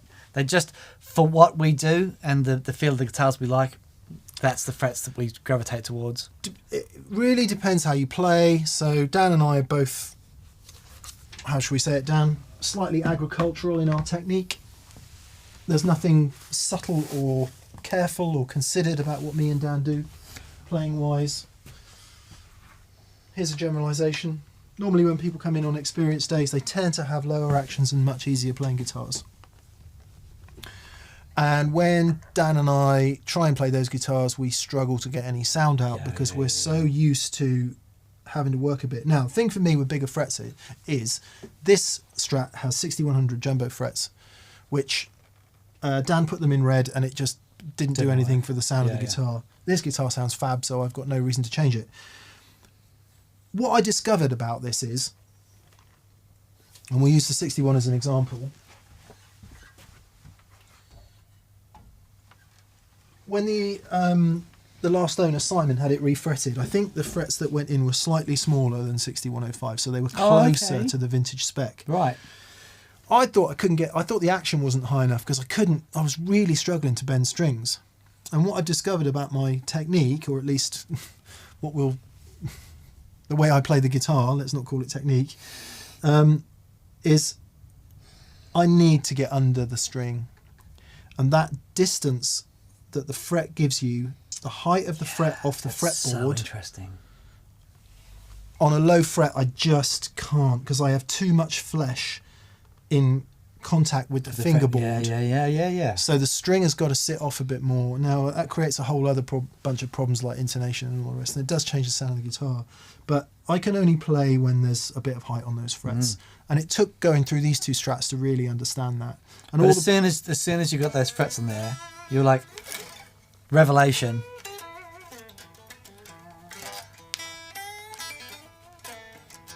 Yeah, and I've got to be able to get under it. Yeah. But a lot of the problems I was having Blue when I started on that whole journey was the frets were worn down and the nut had worn down, and I just couldn't get under the strings. That is an absolute personal preference point of view, because there's plenty of players out there who can't play guitars like that and don't like guitars like that. They like a really low action because their touch is a little more, I don't want to say delicate, but more considered. You know, just so it really, really, really depends on what you're looking for, playability wise. I know loads of people that like a really low action, super easy to play. Yeah, it all depends on the player, right? I've played guitars that I've heard sound mega, and that had low action and light strings and stuff. I'm like, I can't play like that. No, I can't. Actually, when Ainsley came over and I played one of his guitars, it's like, right, and I got the action up on all my guitars, and it's like, yeah, that bit of extra height and distance and the different approach you have to have with a guitar setup like that. There's you can't fluff anything. You've got to be committed to every note. You know what I mean? Yeah. Like, and you hear Ainsley play, it's like, yeah, every note is standout. Every note has a purpose. And yeah. James, bless, thank you for your kind words. Yeah, thanks, mate. That's super kind of you to say that. Paul Matulovic, weird, I thought those setups were bob on. Yeah, I mean, it's totally a personal preference. And back to the question about the Strat and about all of that. I guess the good news, Kelly, is if it's, let's see, Rosewood American-made Strat, that might have slightly bigger frets on it anyway. You might be able to just get away, unless it's had a crap load of playing on it. You might be able to get away with a nice fret dress without having to change the frets. So definitely look at that first, because that will be considerably less expensive than a full refret. And then pickups, well, it's a crapshoot, isn't it? Yeah. There's just endless pickups out there. Yep. And they all do a thing. I've got 6 or 7 loaded pickguards over in the next building, and with they're all great. All the top name modern custom builders. My 2 favourite sets of pickups are the 61s in the 61 Strat and the 70 in the 70 Strat. So Right. I don't know what that says about pickups. That said, this guitar, the custom shop Strat with the Klopmans in it, there are days I prefer the sound of this guitar to either of those guitars. Yeah, right. So that was in E flat. Dadgad.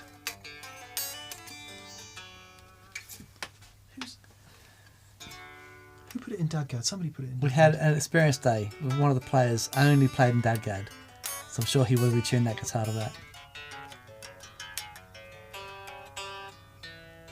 It's very nice.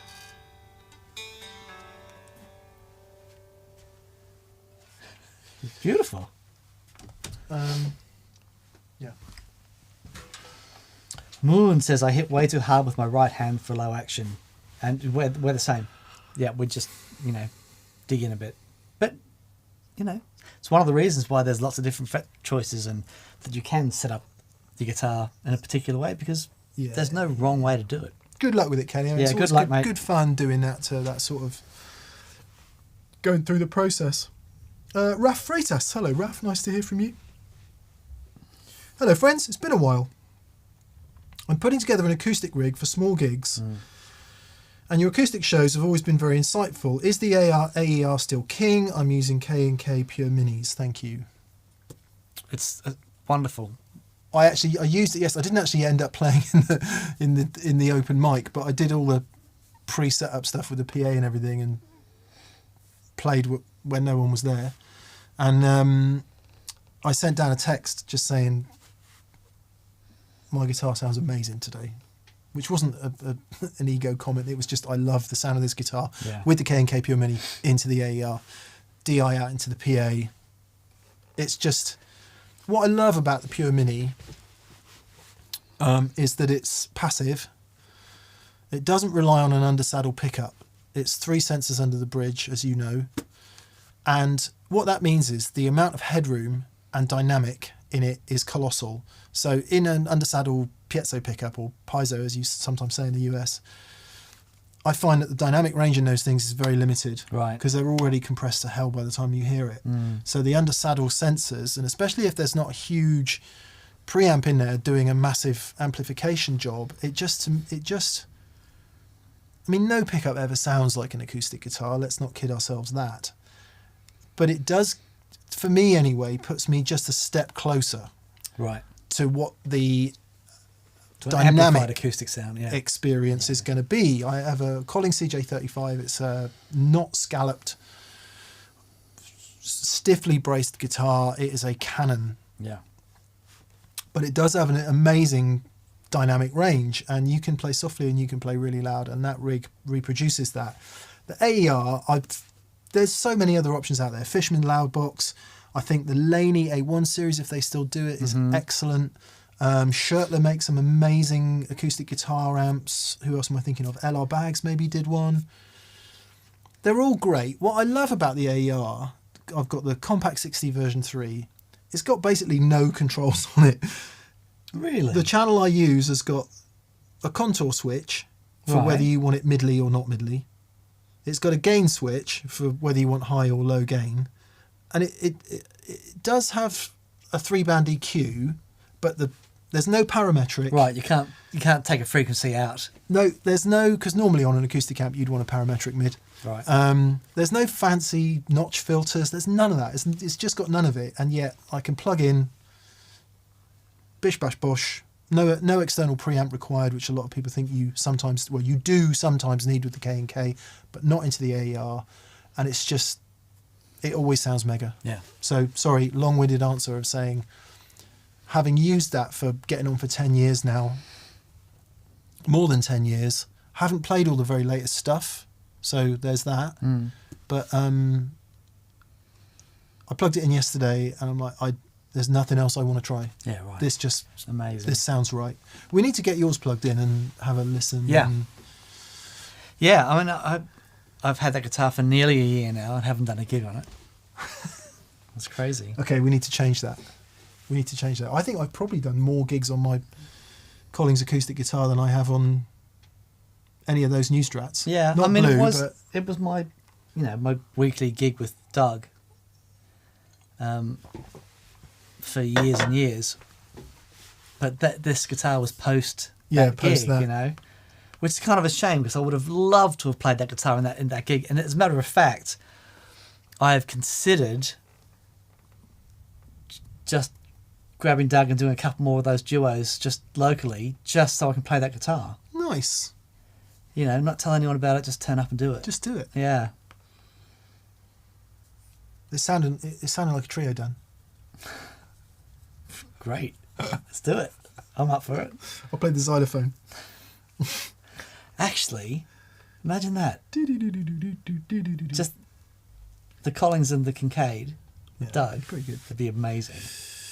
Yeah. Thing is, in that environment, you could cycle bass, electric, and acoustic guitar in different formats and have a very, very nice situation. Yeah. Bit of harmony. Yeah. Good luck, Raf. Brent Garner. Hello, Brent. He says, I'm using an Electro Harmonix Memory Boy Deluxe as a boost. Only as a boost. Do you know what this is on the inside? Could a smaller pedal do the job? I have an EP boost, but it's not the same thing. Maybe the Source Audio Zeo. It'll just be the preamp, and I don't know if it's internally adjustable, and I don't know if it's the same. The Memory Boy, I'm not sure what that preamp is. We do talk about it all the time. A large part of the sound of those delays is the preamps and the way that they feed into the delay circuit. Sorry, I'm just reading the manual. It's got up to 20 dB of input gain. Yeah, that's headroom. I don't think it's got an output boost. No, I just wonder if it had a trim pot inside. See, this is one of the right. So someone might know in the comments. Oh, we have Keith from 5 Watt World has joined us. Hello, Keith. Hello, mate. Hope you're awesome. So one of the things that some pedals do is that, I'm not saying this pedal does that because I've got a Memory Boy and it doesn't do this, but some designers will add a little bit of gain past unity so that when you kick it on, it sounds great. Becomes a bit louder and sounds great. And that's a trick that's been used since pedals were invented. Yeah. Because everything sounds better louder. Yeah, there might be some more information either in the comments or online about it, but it's obviously going to have some sort of preamp circuit in there, which could be a FET or a... that's like an op-amp. Do you think so? Yeah, I think so. Some of those things have JFET front ends, don't they? But yeah, the Memory Man's an op-amp. Yeah. So talking of boosts, the Zeo, the Ronnie James, is a wonderful boost. So and that's a really good option because it has those circuits. Yeah, it's got a bunch of different options. I do think it's pipped to the post by the crazy tube circuits.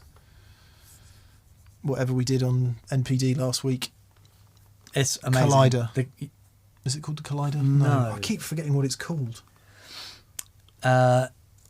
Anyway, that... Supercharger? Supercharged? Superconductor. Superconductor. Like Blakey on the buses. I'll get you, Butler! Actually, I'm not sure he was the conductor, was he? He was the... Anyway, on the buses, tangents notwithstanding. I met someone in the pub on Saturday whose dogs were called Stan and Olive. No. Yeah. That's I assume beautiful. that's on the buses. That's not Popeye, is it? That's Popeye and Olive. Anyway, could this get any weirder? I don't know, let's see.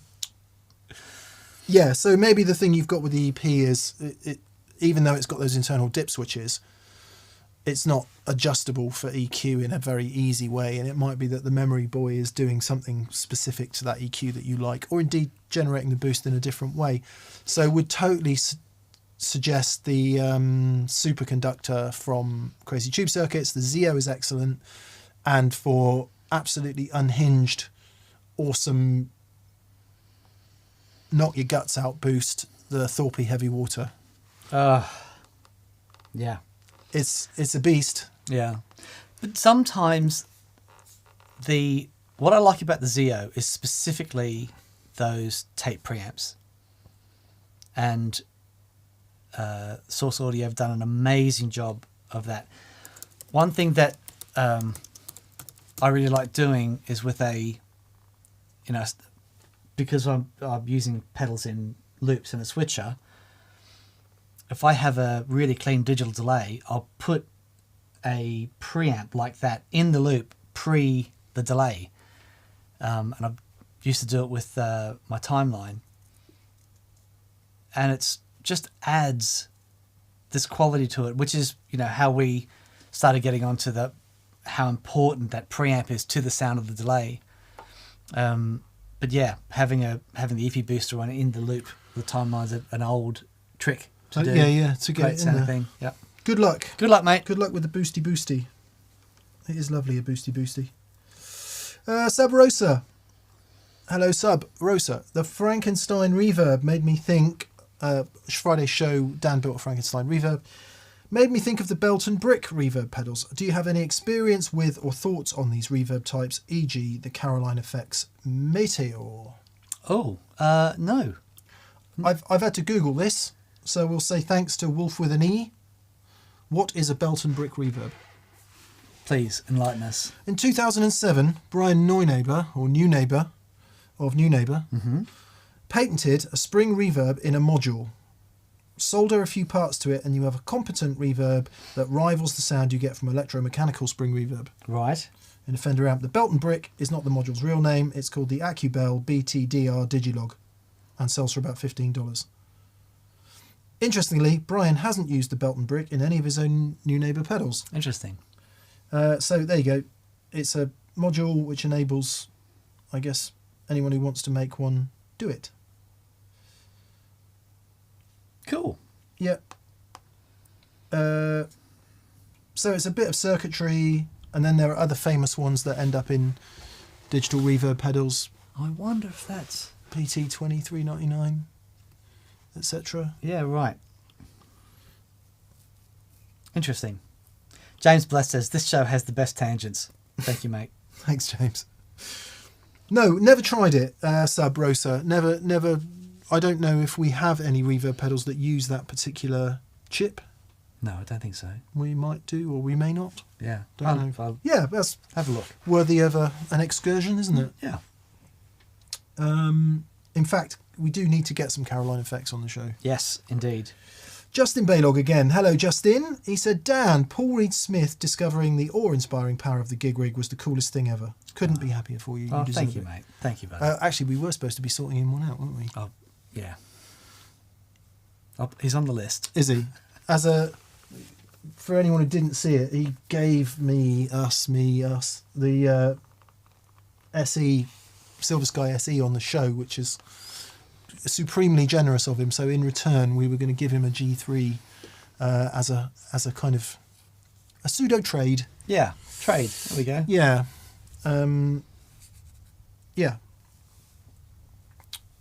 Yeah, it was a very nice moment. First time I've met Paul. He was proper impressed, wasn't he? It was really lovely. It was really lovely.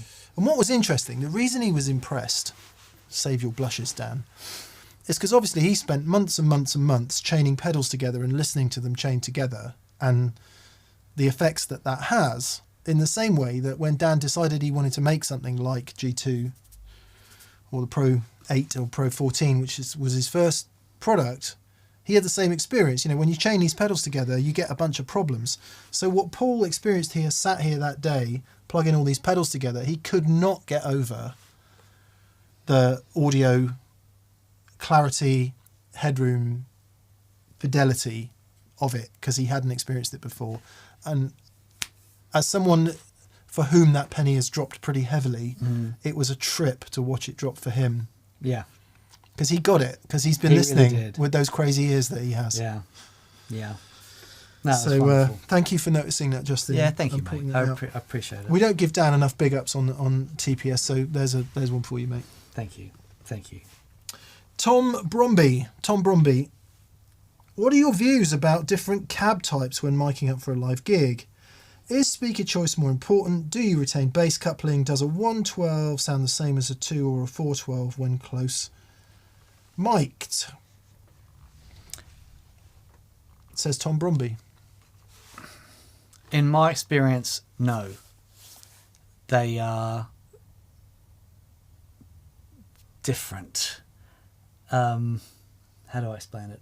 Certainly on the stage, it's a very different experience. Yeah. You know, being in a 112 versus 412. And you know, the microphone picks up all that stuff as well. You have a bunch of things going on here, right? It is tempting when faced with cost, hassle, moaning band members, quiet venues, all of the above. It's very tempting to go, well, you know what? The only thing that matters is the sound out front. Therefore, I can pare my rig back to nothing. Yeah, and as long as it sounds great out front, I'm happy. And that is how many venues have gone. Pretty sure how that's how a lot of the worship music scene ends up in certain places. And that's totally cool. If you like playing that environment and the sound through your in-ears and everything is great, I don't want to be disparaging about it. However, it is different, neither better nor worse. It is different than the experience of essentially an acoustic band, i.e. a bunch of instruments making acoustic noises, even though they're amplified, right? Drums, guitars, bass, there is a coupling of sound, and anyone who's played in a band will experience that. Now, if you go and watch the Tedeschi Trucks band or AC/DC, or who were we talking about the other day? Your mate, Idols. Oh, Idols. Oh, my word. Somebody else. What you then get, right, is the art of the sound engineer who needs to balance on-stage sound with out front. And what's happening on stage is important for those musicians because it puts them in a place and it makes them feel great, and that's it. Now, there are sound engineers and there are bands who will kind of shiver at the thought of that because the idea of having to mix on-stage sound with out front sound is... well, there's so many environments in which complete isolation seems to be the right thing to do. Sure. So, point being, if you're in that kind of environment, by the time you're out front in the audience, you're not just hearing the mic on the speaker or the amp, you're hearing the acoustic coupling of everything that's happening on the stage, particularly in small theatres and obviously, you know, anything smaller than that. Stadia, maybe not quite so much, because you're only hearing what comes out the PA at that point, unless you're in the first 2 or 3 rows. 10 or 20 rows if it's a 2-rock. So, does it make a difference? I'm sort of the opinion that what matters to the band is that they're happy and they're working together as a unit and they're making the artistic noise that they want to make. What happens out front is the sound engineer's problem. So if you've got a 412 on stage and you really love it and it's really great, what that sound engineer is probably going to do is close mic it with a 57, hit the 80 hertz cut button. Yeah, right. EQ it. Yeah.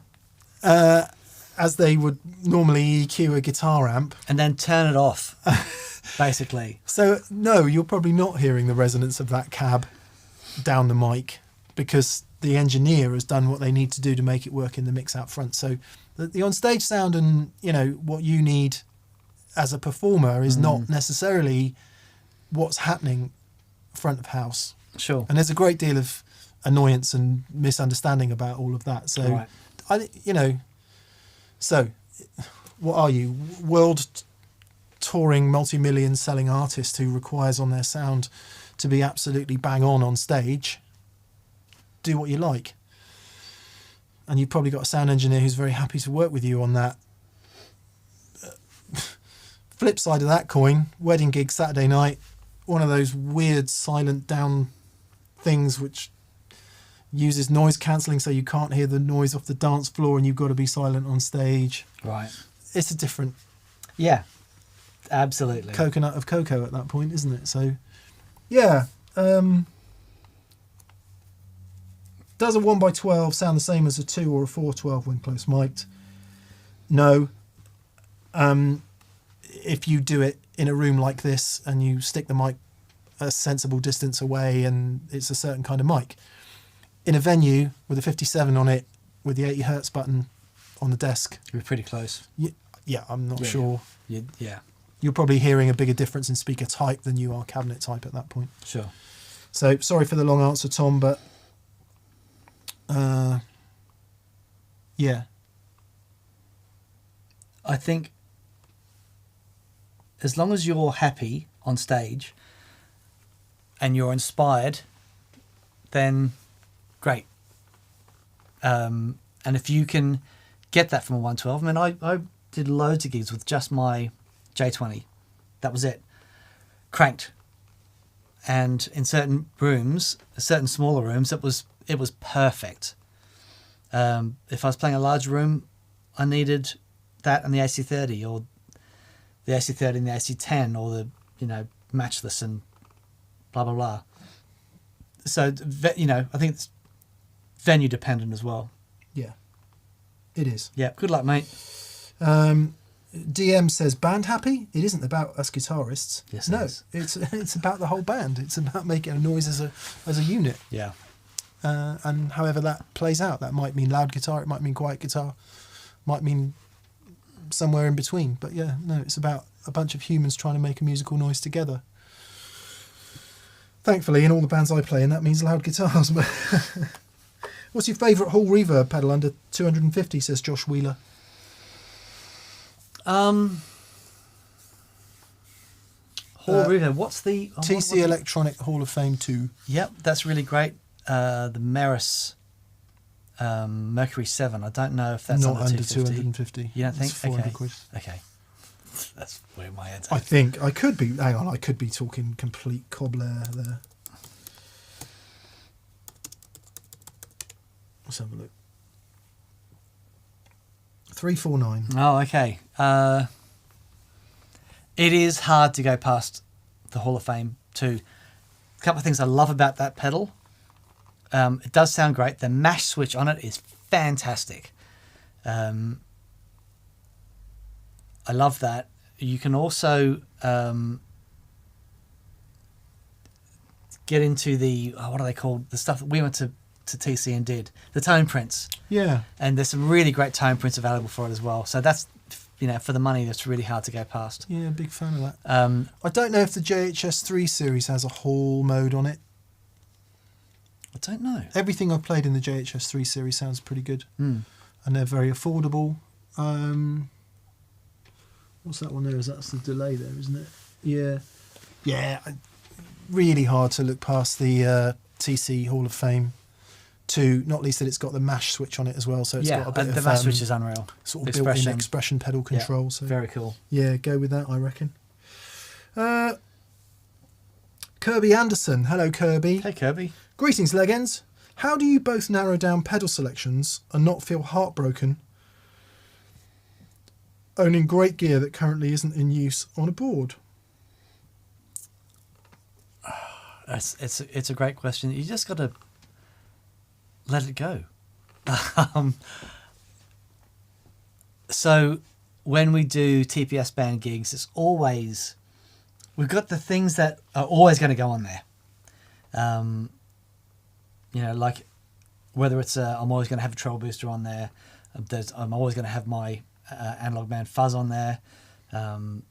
There's things that, there are certain pedals I'll always have on there. And then there's a type of pedal I'll always need to have on there. And it might be that, today I'm feeling the King of Tone. Tomorrow I'm feeling the Bad Bob Boost. Depending on the songs we're playing, depending on the amps and blah blah blah. But I've got to, once you've played as much stuff as we have, and you every now and then you have these moments of like, oh, that's amazing. I remember finding the Cogmeister, and someone was asking about it before, and I was like, oh, this is such an amazing sounding gain stage. And that kicked a bunch of things off the board. Now I've gone back to having a valve gain stage there, but I dare say that I'll cycle. I'll go in cycles of these things. Yeah, it's just finding what you connect with, and then. Yeah, I mean, we're in a bit of a weird position, aren't we? Just backtracking a sec. James Bless says the Hoff 2 Hall of Fame 2 was out of stock, so I bought a Walrus Audio Fathom. Oh yeah, spectacularly awesome. Good. I didn't know they were in budget.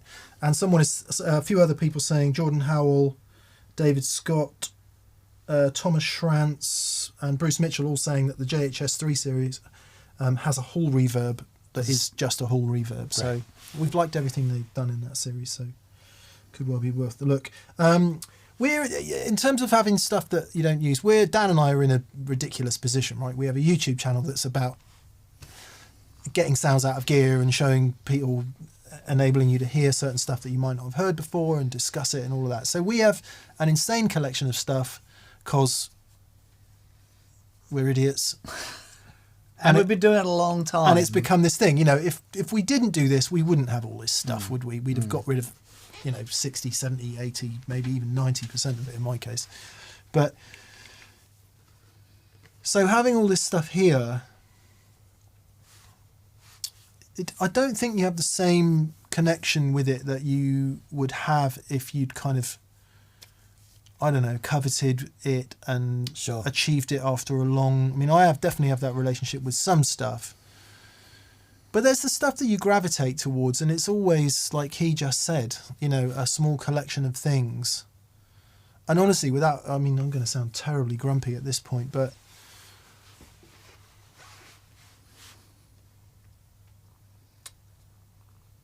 functionality aside, accessibility of pricing aside, there's not much. I mean, there's a few things I could think of. Chase Bliss CXM 78. There's probably a handful of other things. Harmonious Monk. Yeah. A handful of other things. And you don't need to list them, but there are a handful of other things. But I'm so happy still with a Tube Screamer, Boss SD1. All right, Klon, but the Klon wasn't always $5,000. It was 200 and well, it was 300 quid when I bought mine.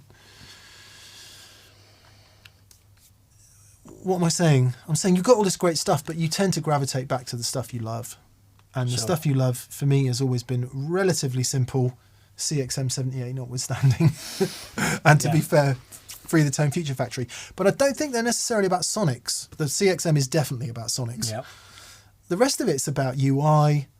It's a combination of all that how stuff. How easy is it to use? How transportable is it? It's got to have the sonics there. But because the sonics, let's be honest, would be the tape echo. Yeah. All the stuff that's completely impractical to use. Yeah. So. Yeah, good point. Anyway, despite having just talked about it for ages, I guess don't sweat it. Try to just think about what you're doing at that point rather than what you're not doing. Yeah, just the stuff that you connect with, the stuff that you feel inspired to play. Because the end result, what we're all after, is to be able to convey something meaningful. And it's whatever is ticking that box at the time. Yeah. Had a great conversation with Andy Timmons about gear. And he's like, he's we're good friends and stuff, and he uses stuff that I make, but at the end of the day, he's like, none of that stuff matters. It's only about what sounds best on the day. And if he plugs an old Strat into a transistor amp and that gives him the sound that he needs for that recording, that's all he cares about. Yeah. And it's really beautiful. It's a great attitude to have. I remember, sorry, another name drop. I remember interviewing Doyle Bramall a couple of years ago. And there's a song he does on there with another band, and I'm trying to remember the name of the song. I'll remember in a minute. Anyway, I was like, that is a killer guitar sound. What is it? He's like, you will never believe me if I told you. He said it's a PV Rage 158, I think Amazing. it was. Amazing. And it's like, yeah. Yeah. Great. Yeah. No question, says Patrick Glantz. Just saying thanks for doing this each week. Helps keep my mind on music and staying creative. Oh, great. You're so welcome, buddy. Winning. Yeah, totally. Winning, despite all of this crazy stuff. Scott Leedy. Hi, Scott. Mick. I've gone for a Cali Tweed, and it doesn't seem to react well to fuzz face type pedals. It's very fizzy. Has this been your experience? Is this true of all Tweeds? I think I know what you're talking about. So one of the things with a Tweed type amp, and certainly the Cali Tweed, is there's quite a lot of sizzle in the overdrive, which is one of the main reasons you would want a Tweed style overdrive. Pushes those high frequencies into quite a sizzly overdrive. If you add a fuzz face to that, that could be pretty brittle. So I think I know what you're talking about. Two ways around it. Turn down the gain and the high end in the Cali, which sounds bleeding obvious. Or hit it so hard with the fuzz face, i.e. both knobs more or less maximum, that it just craps everything out so hard it all compresses off anyway. Yeah, and fuzz can sound magic. Yeah. That's, run like that. The other thing you can do is add an overdrive pedal, because it might also be about a sort of general EQ response thing. And an overdrive pedal after the fuzz. I'm a massive fan of a Klon-type pedal after the fuzz, which gives you a very nice little kick, sort of 3 to 4K. And then, but also can take that harsh raspiness. Yes, into a clean amp with loads of headroom. Yeah, totally. It can actually add a bit of raspiness, but if the amp's started to cave in a bit, it can just overdrive it nicely in the way that a treble booster does. It's great. So that might help. But it might be, it might be that a tone bender or even a Big Muff is a better partner for a Tweed style amp. Depends. It really, really depends how you got that amp set. Yeah. There's no reason why it couldn't sound great, but it might be like the way you like it. It doesn't sit well. Fuzz face is a finicky, annoying, madness-inducing devices. And Absolutely. Of course, like all things in life, there is a yang to that yin, and the yang is glorious, enveloping, life-changing fuzz. But you've got to be, It's such a journey. It's such a journey to get to a place as a player. I remember when I first played fuzz, and I just sounded like a maniac because I'd never used fuzz, and I was so unprepared for the dynamics of it and how brutal and affronting that sound can be. Actually, you just made me think of something. Having just said having the fuzz maxed out, it depends what kind of fuzz face you've got. If you've got a silicon one, if you turn the volume down, you'll lose a huge amount of treble. Yeah, right. So it might be that actually turning it down could be the answer. God forbid. They do get the silicon ones, or at least all of my silicon ones, get proper aggressive when you go from like 8 to 10 on the volume control. So it could be that. Yeah, Could be that. have a play. Have a play. Yeah, see if you can pick up a nice tone bender from somewhere. Be a smoother. Yeah, A smoother, but then, Mark 3s and stuff can be fizzy too, so it might be that actually what you don't want is a fuzz, and what you want is an overdrive that's close to fuzz. right. And there's a few out there. Thorpe Warthog would be a good example of that. Yeah, The flipping special cranker from Earthquaker that we had on the show last Unreal. week, if you hit a tweed with that and you give it, give it some loving. happiness, Yeah, I think that could be a glorious first tone. absolutely. Actually, the small speaker overdrive. Yeah. As well. Yeah. Did the same thing. Yeah. Yeah. Best of luck, mate. Yeah. Ryan A says, I run a fuzz face into my Cali Tweed and it sounds unbelievable. Yeah. Well, there you go. It depends how you're running the Cali Tweed. The Cali Tweed is a different amp at 2 o'clock than it is at 4 o'clock or 6 o'clock. If it's turned up and everything's limiting nicely, it'll sound amazing. Mr. Wit 30, maddening for sure, but I can no longer live without one. Yeah, totally. I hear you. Yep. Funnily enough, the aforementioned Ainsley Lister, who you can see doing a band session tomorrow on TPS, the last gig I did with him, he got a Hendrix fuzz face like mine, and he's like, I really love this, but I can't turn the guitar past 7. Wow. Because he uses his amps Yes, of course. super cranky. Yeah. And he turns on the fuzz, even with it down 7 or 8 maybe, and it sounds like a fuzz face. But then when he turns his guitar up to 10, it's like unusable mush. Wow. So again, amp makes such a big difference. Yep. Amazing. Firat Ozoy says, hi guys, I have a DGT, a Paul Reed Smith DGT model. How should we deal with the thick bassiness of the neck pickup? Mick? I don't use it. There you go. Or hardly ever use it, unfortunately. So 2 things I would suggest.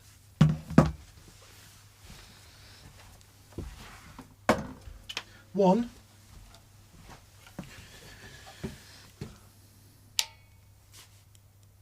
Oh, on the neck pickup. pull the coil split. That will unthicken it a bit. Right. 2, go to the mid position, have the treble pickup up to 10, and just turn the bass pickup down a bit. It's not the same, but it's pretty good. 3, use the neck pickup, but don't play anywhere below about here. Right. So up here.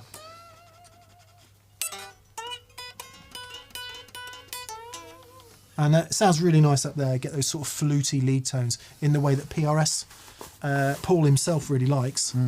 4, use Paul's own technique from the video, which you can watch, chirp the note. Chirp the notes. So it's not going to be a very good demonstration because we're not plugged in. But if you hit a note flat, you'll get a load of bass from it. And I'm just hitting it flat with the pick, right? If you kind of aggressively rake it, he calls it a chirp.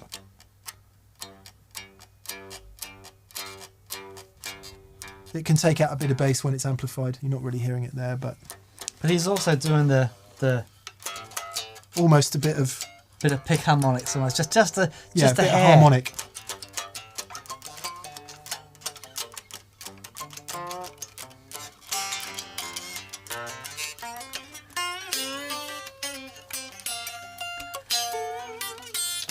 And also depends how everything else is set, right? Might be that you like a thick sound on the bridge pickup.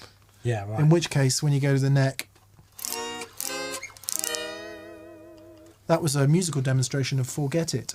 I like scratchy, thin bridge pickup sounds. So when you go to the neck pickup, it's not such a big deal. Very good. Very nice. Such a great guitar. It is. I can't believe I haven't used it for so long. Well, it's nice. It's nice that you just sort of rediscovered it. Having read the conversation. When should you ever? There was at no point in history would I ever have sold that guitar. But I don't think maybe in a moment of sort of depressed madness, but in of sound mind, I wouldn't have done. And when Paul came in, sitting here and talking with him, it totally inspired me to want to play it again. Yeah. Isn't that cool? Yeah. It's wonderful. It's wonderful. What a But flipping when you share time with people who privilege. are passionate about something, you feel that connection. It's like, hanging out with Analog Man or, any of the amazing builders that we have. It's like, yeah, we're on the same page, and I now understand why their gear sounds the way it does. Firat Ozoy is saying, yes, thank you so much. I hope some of those things are useful to you. Yeah, Firat. yeah. Good luck, mate. Let's see then. Cheers, mates, says Punotted Bumhucker. Indeed. I have a JCM 45 with a typical 2-channel design. Is it possible to use them like the Wetterbox to blend different signals? Yes. Yes, it is. Indeed. As long as you're hitting it with low impedance signal, absolutely. It's an old trick that with tape machines, you're plugged into the input of let's say you've got a Vox, right? And you've got all your high and low inputs and those, the 3 channels together. You go into your normal channel, and out of the second output, where you might link into another channel, you come out of that into the input of your tape delay, out of the output of the tape delay into the input of the top boost channel or whatever, and you use that to blend in. Just the make delay. sure your tape delay doesn't flip the phase Yeah. like it does in the full tone tape echo. So what you can do then, though, is just go wet only and blend that in. Yeah, cool. So yeah, you definitely can do that. By the way, we have acquired a JTM 45, Dan, from Jake Loosemore. Jake, I really need to work out getting it from you and giving you some money. Awesome. And one of the first videos we're going to make is JTM 45 or 1987X. Come on. Brilliant. I think it'd be a super interesting video. Absolutely.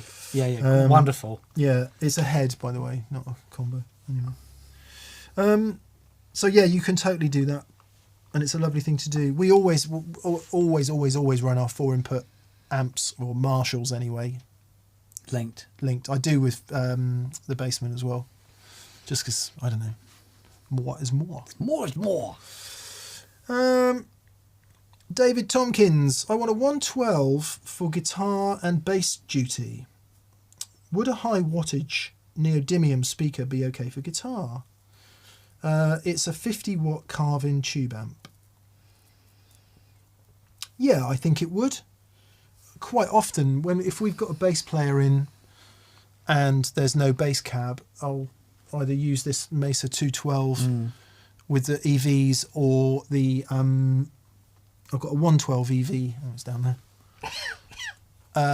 And that's a guitar speaker, and that works great on bass. See, now what I would say is get a really nice guitar speaker and make the bass work through it. Don't get a great bass speaker and try and make the guitar work through it. That's a really good point. Controversial opinion time coming. I personally always prefer less hi-fi bass sounds. Yeah. Lest we forget that the dear old Fender Bassman was a bass amp. Indeed. And various other great, we've got that thing, the Wallace, dearly bequeathed to us by John, who is no longer with us. The Hi-Watt. Yeah. They make fantastic bass amps. Well, so the Wallace, that's the bass sound on Zeppelin 1. That's Is what it? he used. That's what he used. Get out of town. That's what he used. What the Wallace on Zeppelin 1. And, of course, the Hi-Watt on... Man.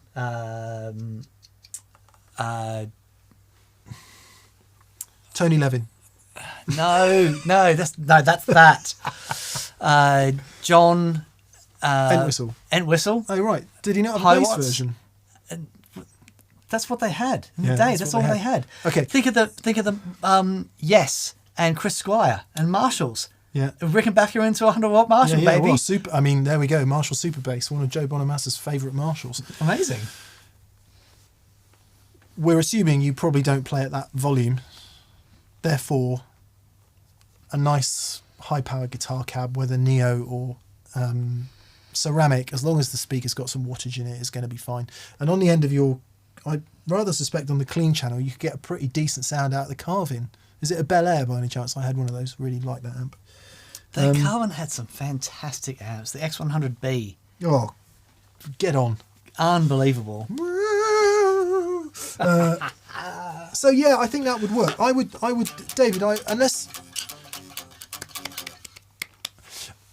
if you're a bass player first and you play like 20% guitar, then maybe what I'm about to say doesn't really work. But if you play predominantly guitar and a bit of bass, I would prioritise the guitar rig and make the bass work through it via a bit of EQ, because you'll be fine. 50 watts out of that carve-in into a nice speaker. I don't think you'll have any trouble at all with Absolutely. that. Yeah. And sorry, I'll finish re-frequency and hi-fi sounds. One of the bands I play in from time to time includes a bunch of mates, and the guy is actually a tremendous guitar player, unbelievably good guitar player, Phil, but he plays bass in this particular band, and he brings a short scale bass.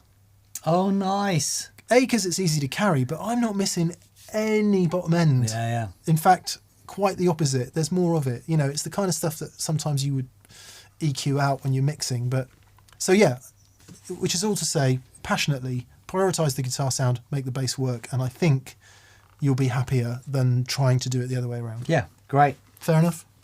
Potato says, can you please say happy birthday to me? Happy birthday, Potato. Happy birthday, Potato. Or Potato, if you prefer. Should we call the whole thing off, Dan? Indeed. Actually, there's still a couple to go. Okay. ATB Pop, greetings from New Orleans. Oh, hello. I have a free slot on my HX Stomp. I've got a fuzz, drive, harmonic trem, harmonizer, and verb and delay. What should I add? Okay, you've got fuzz, drive, harmonic trem, harmonizer, verb, and delay.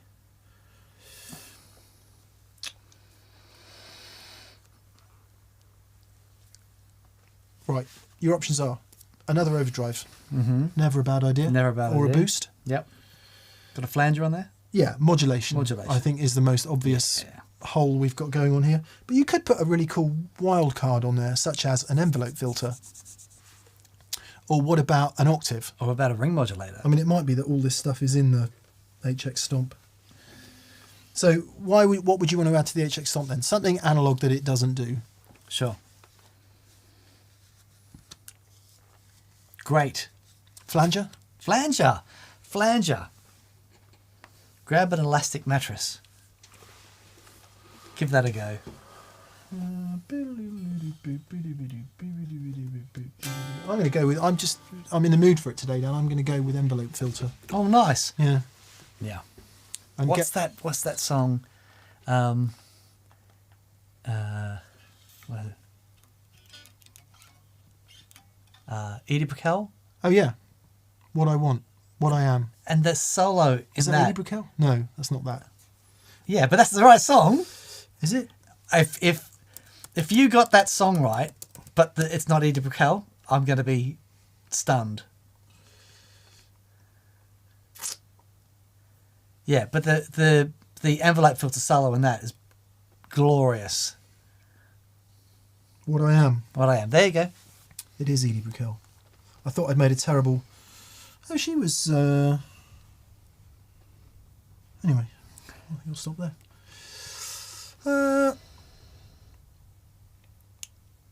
Jeffrey Raddick. Hello, Jeffrey. Hello, Jeffrey. He says, thanks, gents. No question today. Thank you, Jeffrey. Oh, thanks, mate. Rodrigo Gaspari from Brazil. Hello, Rodrigo. He Ciao. says, I just got my first Valve amp, a Blues Junior, and I'm so happy. Oh, lovely. Thank you for inspiring me to try the experience. It's been life and self-changing. Love and cheers from Porto Alegre, Brazil. Good on you, Rodrigo. Glad you're enjoying it. Obrigado. Yeah. Once you've started, you're down the rabbit hole now. Hard. There is no way out. There is no way out. No. Good on you, mate. Bill J. Hello, Bill J. Playing Gilmore in a Floyd tribute band, does one go for the album tones and a very big pedal board, or go for the live sound, like Pulse, for ease? I don't know if you've ever seen David Gilmour's live pedal board. It's certainly not small. No. The sounds that you get when we do the Floyd stuff, it's just glorious. But using all the wrong gear. Yeah. And so an example I often point to is when Mick did... Mick was in a Hendrix tribute. I say Hendrix tribute. There was a gig... Blues Festival, was it? Yeah, Bristol Jazz and Blues Bristol Festival, Jazz and Blues Jazz. I hope you enjoy A New Direction. And Mick was doing a Hendrix tribute gig, and there were some other guitar players in there, and they all had fuzz faces and Marshalls and Strats, and they all sounded great. The best tone of the night was Mick with the Strat, and and two rock, and it's like, you know, and the fuzz and the clon. The fuzz was right. The fuzz was right, but you weren't trying to cop a Hendrix tone. You played a sound that was, I mean, it's still fuzz, but it's a sound that you connected with, and you just soared. And it was, I remember, because I was in the audience, and I remember you playing it, and like, you dragged the whole audience along with what you were doing. It honestly sounded amazing. Oh man, that's kind of you to say. But the difference for me was, I think, if all you did was play Hendrix, right, and you had the Marshalls and the fuzzes and stuff, then that's one thing, and it's a sound that you would get used to and get used to digging in. But if that's a sound that you might be a great guitar player, but if you've never used a fuzz and a Marshall before, trying to understand the dynamic of that. Yeah, right. So you know what I mean? Yeah, you need to bring it. I think that's it, isn't it? Well, I suppose it depends. If you're doing the Floyd stuff, depends what breadth of Floyd sounds you're doing. So when you'll know that if you're doing what's the one that requires the whammy pedal, so you'll know if you need that or not. Some kind of multi-head echo rec type delay is a good idea. Some kind of compressor is a really good idea, especially if you're doing brick in the wall. Yeah. And then really it's about balancing up those gain stages to get that dynamic David-y tone in a way that you can bring it, which is exactly what Dan just said. Yeah. Because it might be that exactly what he just said, you get all the right stuff on there and it's not really happening because dynamically and tonally it's hard work. But I think, yeah, it depends on the range of material you're doing, but you should be able to get that out of a compact-ish board. You probably don't need 18 G7s. You really don't.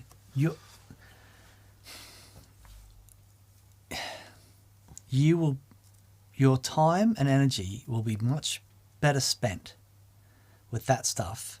You can't sound crap. You got to make sure that the sounds are great. Yeah. But the way he bends is such a massive, massive part of how he sounds the way he does. If you had a Rat, a Echo Rec, It's bending like Gilmore. very nice, very nice, you know, and a handful of things, Yeah, you get that his attack and the way that he bends, then it's amazing. It is amazing. Yeah. That's anyway, a hard. Good luck. That's a hard good gig. luck. Good luck. I would have to put on the brown trousers for that gig. James Cockcroft.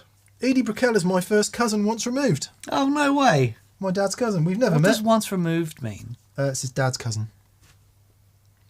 Your dad's cousin is your... we call it second cousin here, I think. Oh, okay. I think. Please tell us, people who understand family trees, whether a cousin once removed, a once removed cousin and a second cousin are the same thing. I once removed a cousin. It was a nightmare. Anyway, we've never met, and that's my only claim to fame. Not much of one, I know, says James Cockcroft. I don't know, it's pretty good. Not bad. Good luck, Bill, with the Floyd stuff. Albus Band, Aaron. Do you think that in collaboration with David, you're afforded the opportunity to express yourself? Well, I do. Well, I do in my solos. Those are my trademarks. What's your trademark sound, Dan? Aaron says his is too much reverb. Oh. Mine is the sound of shame and defeat. Dan's is the sound of a Telecaster, a little bit of a flanger into a crunchy amp, giving it some. Yeah. That's a happy, happy place. Yeah. And then sometimes it's loads of delay on top of that. Yeah. And small box spring reverb. Yeah.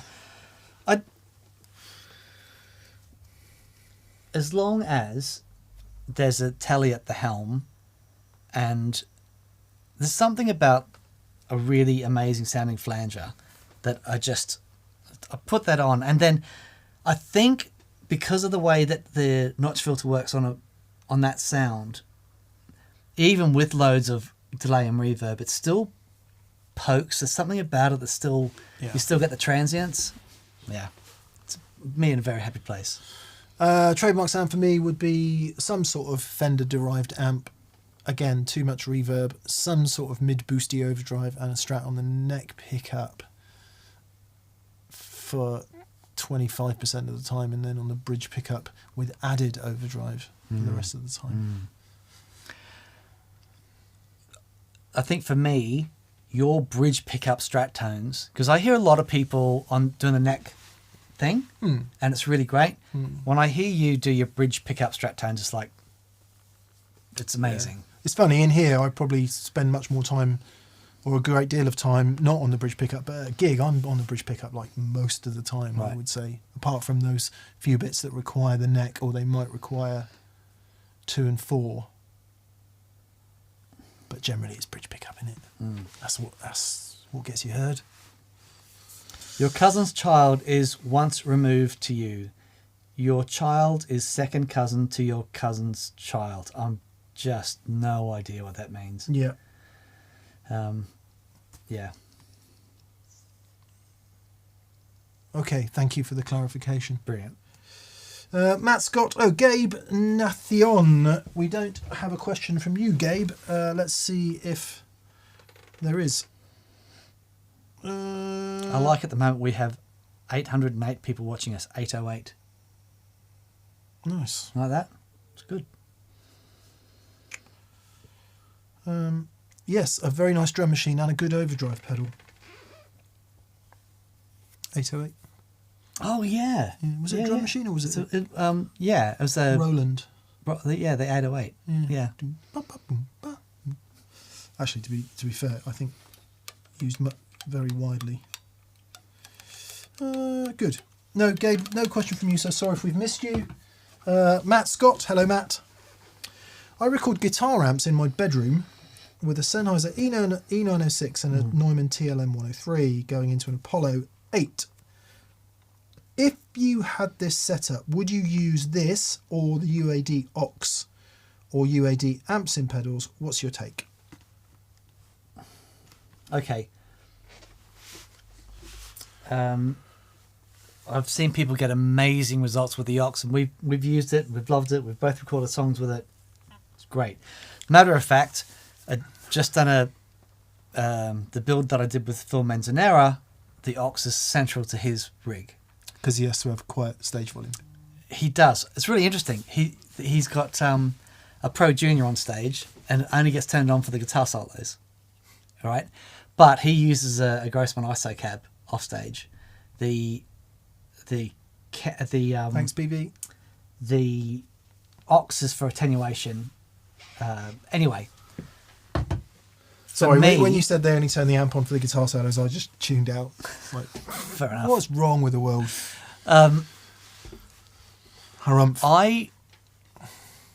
When I first started doing my EP that one day I'll finish, who knows when, it's all done except the vocals. But when I first started recording that, I explored the world of digital simulations and blah, blah, blah. And for whatever reason, I struggled. And I really, really tried hard because I wanted to be able to plug in and get something happening. Now, to be fair, it was the first time I'd ever recorded something I was trying to do at home. And, anyway, I struggled. And that was what I found. A friend of mine said, I've got this Grossman, it's really good, you should try it out.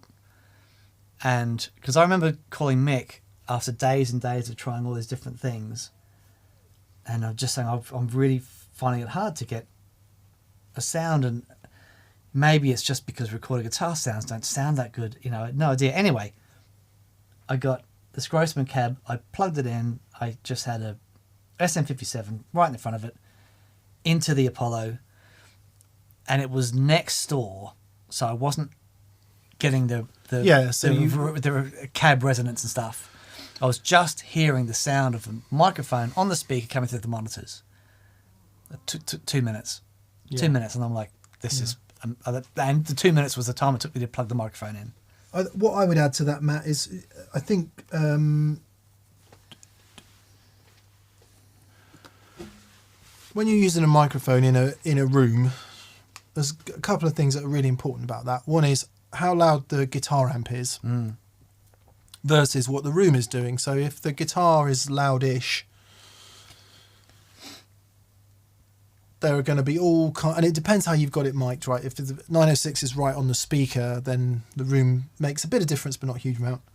If you've got then the TLM 103 in the room somewhere to capture the room sound, that's the game changer. So if you are using that and you've got a nice sounding room and you can turn the amp up, mics all day, every day for me personally, every second of every minute of every day of every month of every year of every millennia is light years distance or time or anyway. Light year? Yeah, It's a distance. speed of light over a year. So distance. Distance, yeah. So it's not time. No. So I can't say light years. Just forever mics in a room. However, if your room doesn't sound great and you can't turn the amp up at all, you know, if you're recording at normal domestic volumes, I'd go aux and amp sims every day of the week. Right. Because you're not gaining anything from having that amp really quiet, super quiet, and having it mic'd, because you've probably got to crank so much flipping gain on the Apollos to get the mics up to snuff. I want to challenge that. I think you would get great results using aux, for example, and mixing in the virtual room mics. I think you get fantastic results. I think that's sonically. a really interesting thing to look at, because when I was living in Sydney, I remember I had an 8-track, like reel to reel, half-inch 8-track, an ATR 60, and I remember I had a Marshall combo that I sat on top of the toilet with a microphone in front of it, shut the bathroom door, and recorded that super quietly because I was in a block of flats. Yeah. Super quietly. And it sounded flippin' amazing. If you use the Neumann up close to the amp and have it really quietly, then yeah, sure. I think that's going to give you a better result than the Sennheiser. But for the hassle you've got to go to for that. Yeah, right. And again, I think it depends what your environment is like. So if you're in a domestic environment and you're constantly worried about upsetting whoever else is around you, whether it's family or neighbours or whatever, then just getting it silent is going to be a game changer, because a load of your worries just gone away. Sure. And the improvement in your playing, because you're not worried, is going to outweigh any sonic improvement you get over a microphone. Yeah. I've got to get this done in one take. Yeah. Otherwise the police are going to be around. Yeah. So, I don't know. And then, of course, I suppose what happens in between that. So, yeah, you can use a bit of volume and you've got a mic and the room sounds okay. I'd always go with a mic personally, just because I just want to. I want that. I want that. Yeah. If you get the chance to try one out, it's the only way to, Yeah. You might plug it in and go, this is the answer to my prayers. Give it a go. Yeah. And finally, a note of practicality. If the whole aux or UA pedals is always set up and all you've got to do is plug in and turn it on, again, that's infinitely preferable to having to go, I need to get the mic out of the box, set it up, put the cable in, because the amount of creative impetus you will lose in that moment is not worth it. Sure. And then the flipping preamp doesn't work and you knock the mic over, or the dog does, or all that. So in an ideal situation, mic, room, volume, nice pre. Personally, I don't think you can beat it. Yeah. The more compromises added to that situation, the more direct digital makes all the sense in the world. Sure. Yep. I concur. Yeah. Anyway, good luck. Good luck, mate. Like Lions, I'm finally playing with friends and utilising the pedal board that you two have helped me curate. Oh, wow. Delicious tone soup slurp. Thank you, DNM. Come on. Oh, that's awesome, mate. That's the best news. Best ever. Well done. So happy for you. And Mojo, last question this week. Sorry, we have run over a bit this week. Mojo says, is there a big quality difference between 90s Fender Japan, which I love, and made in Mexico and USA? Over to you, sir. I think once Corona, which is the Fender American factory, and Ensenada, which is the Mexican...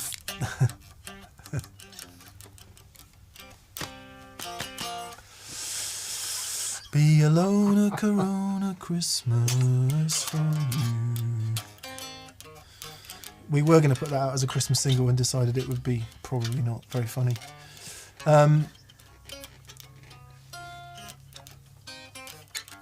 But I still want to do the one with James Blunt and Bernard Matthews. Bernard Matthews is dead, unfortunately, or I think he is. The turkey farmer. And Bernard Matthews is... saying was beautiful because he came from Norfolk, right, and the accent there means he would say beautiful as beautiful, right. And I've just got this vision of Bernard Matthews like the what do they call it, not reincarnated, reanimated, right, Bernard sitting on a throne of Matthews, turkey skulls, a turkey, and James Blunt singing "You're Beautiful," and the turkey giving a little gobble. You're beautiful.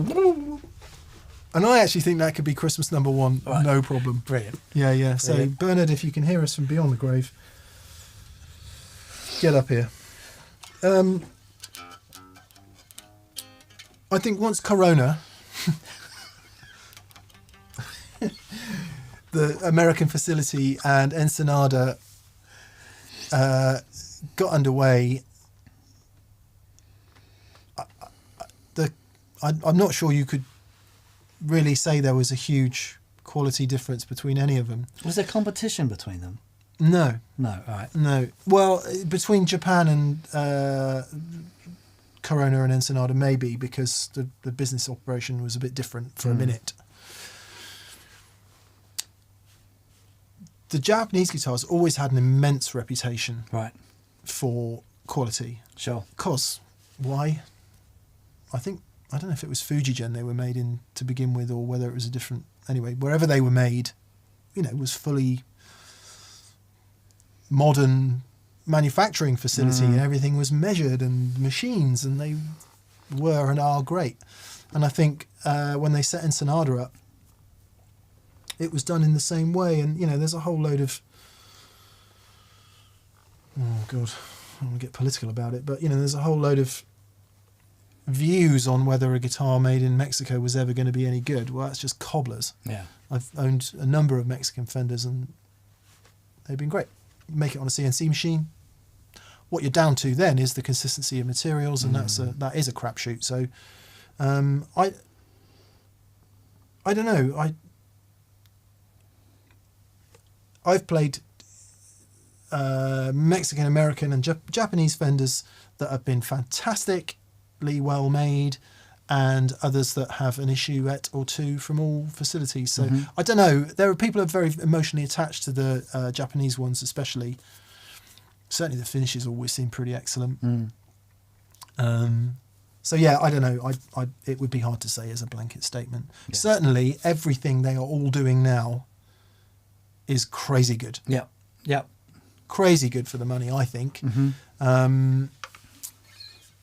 As for the 1990s, never a big fan of a lot of the standards in the 90s. They used considerable number of wood pieces for the body spreads. Could be up to 9 pieces. Really? Yep. So a lot of them were over heavy, overly finished, etc., etc. Right. But that's just a personal preference. I learnt from Andreas Kloppmann the other day, the best strats are 3-piece bodies. Oh, wow. Not 2. That's very interesting. And he was telling me loads of physics stuff about why that is, and I'm like... My Flying V was a 2-piece body.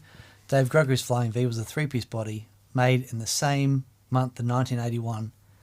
Dave's 3-piece sounded immeasurably better than mine. But what we also know, Dan, is of course the only thing that makes any difference on an electric guitar is the pickups. pickups. And you know what? It might. I'm open to it. Good. My black 85 Squire Strat glows green in black light, says Samuel Rutherford. That's interesting. They check vintage Fenders with black light, don't they? I think. Oh right, yeah. To do stuff. Black light it, yeah. Yeah. Good. Very good. Thank you for being here. Yeah, thank you all. Tomorrow, if I can get it tagged and bagged in time, there will be an Ainsley Lister live performance. We talk a bit about Ainsley's new record, and then he's got a 3-piece band and plays some lovely stuff and sings some lovely stuff. So a bit of music for your Tuesday video. We are trying to put a video out every Tuesday and every Friday. And then this Friday, we have no idea what the show's going to be because we have not filmed it yet. Indeed. Oh, it may well end up being today's NPD, actually. Yeah, Thinking about it. Yeah, groovy. Groove Henge. Yeah, thanks for hanging around. Indeed. You beautiful, beautiful people. Have a wonderful rest of the week. Yeah, I should say. Oh, yeah, the lounge version.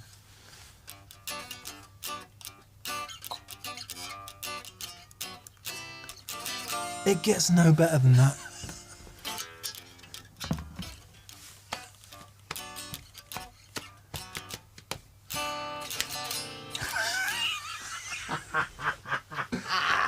Oh, I see a lounge band evolving down.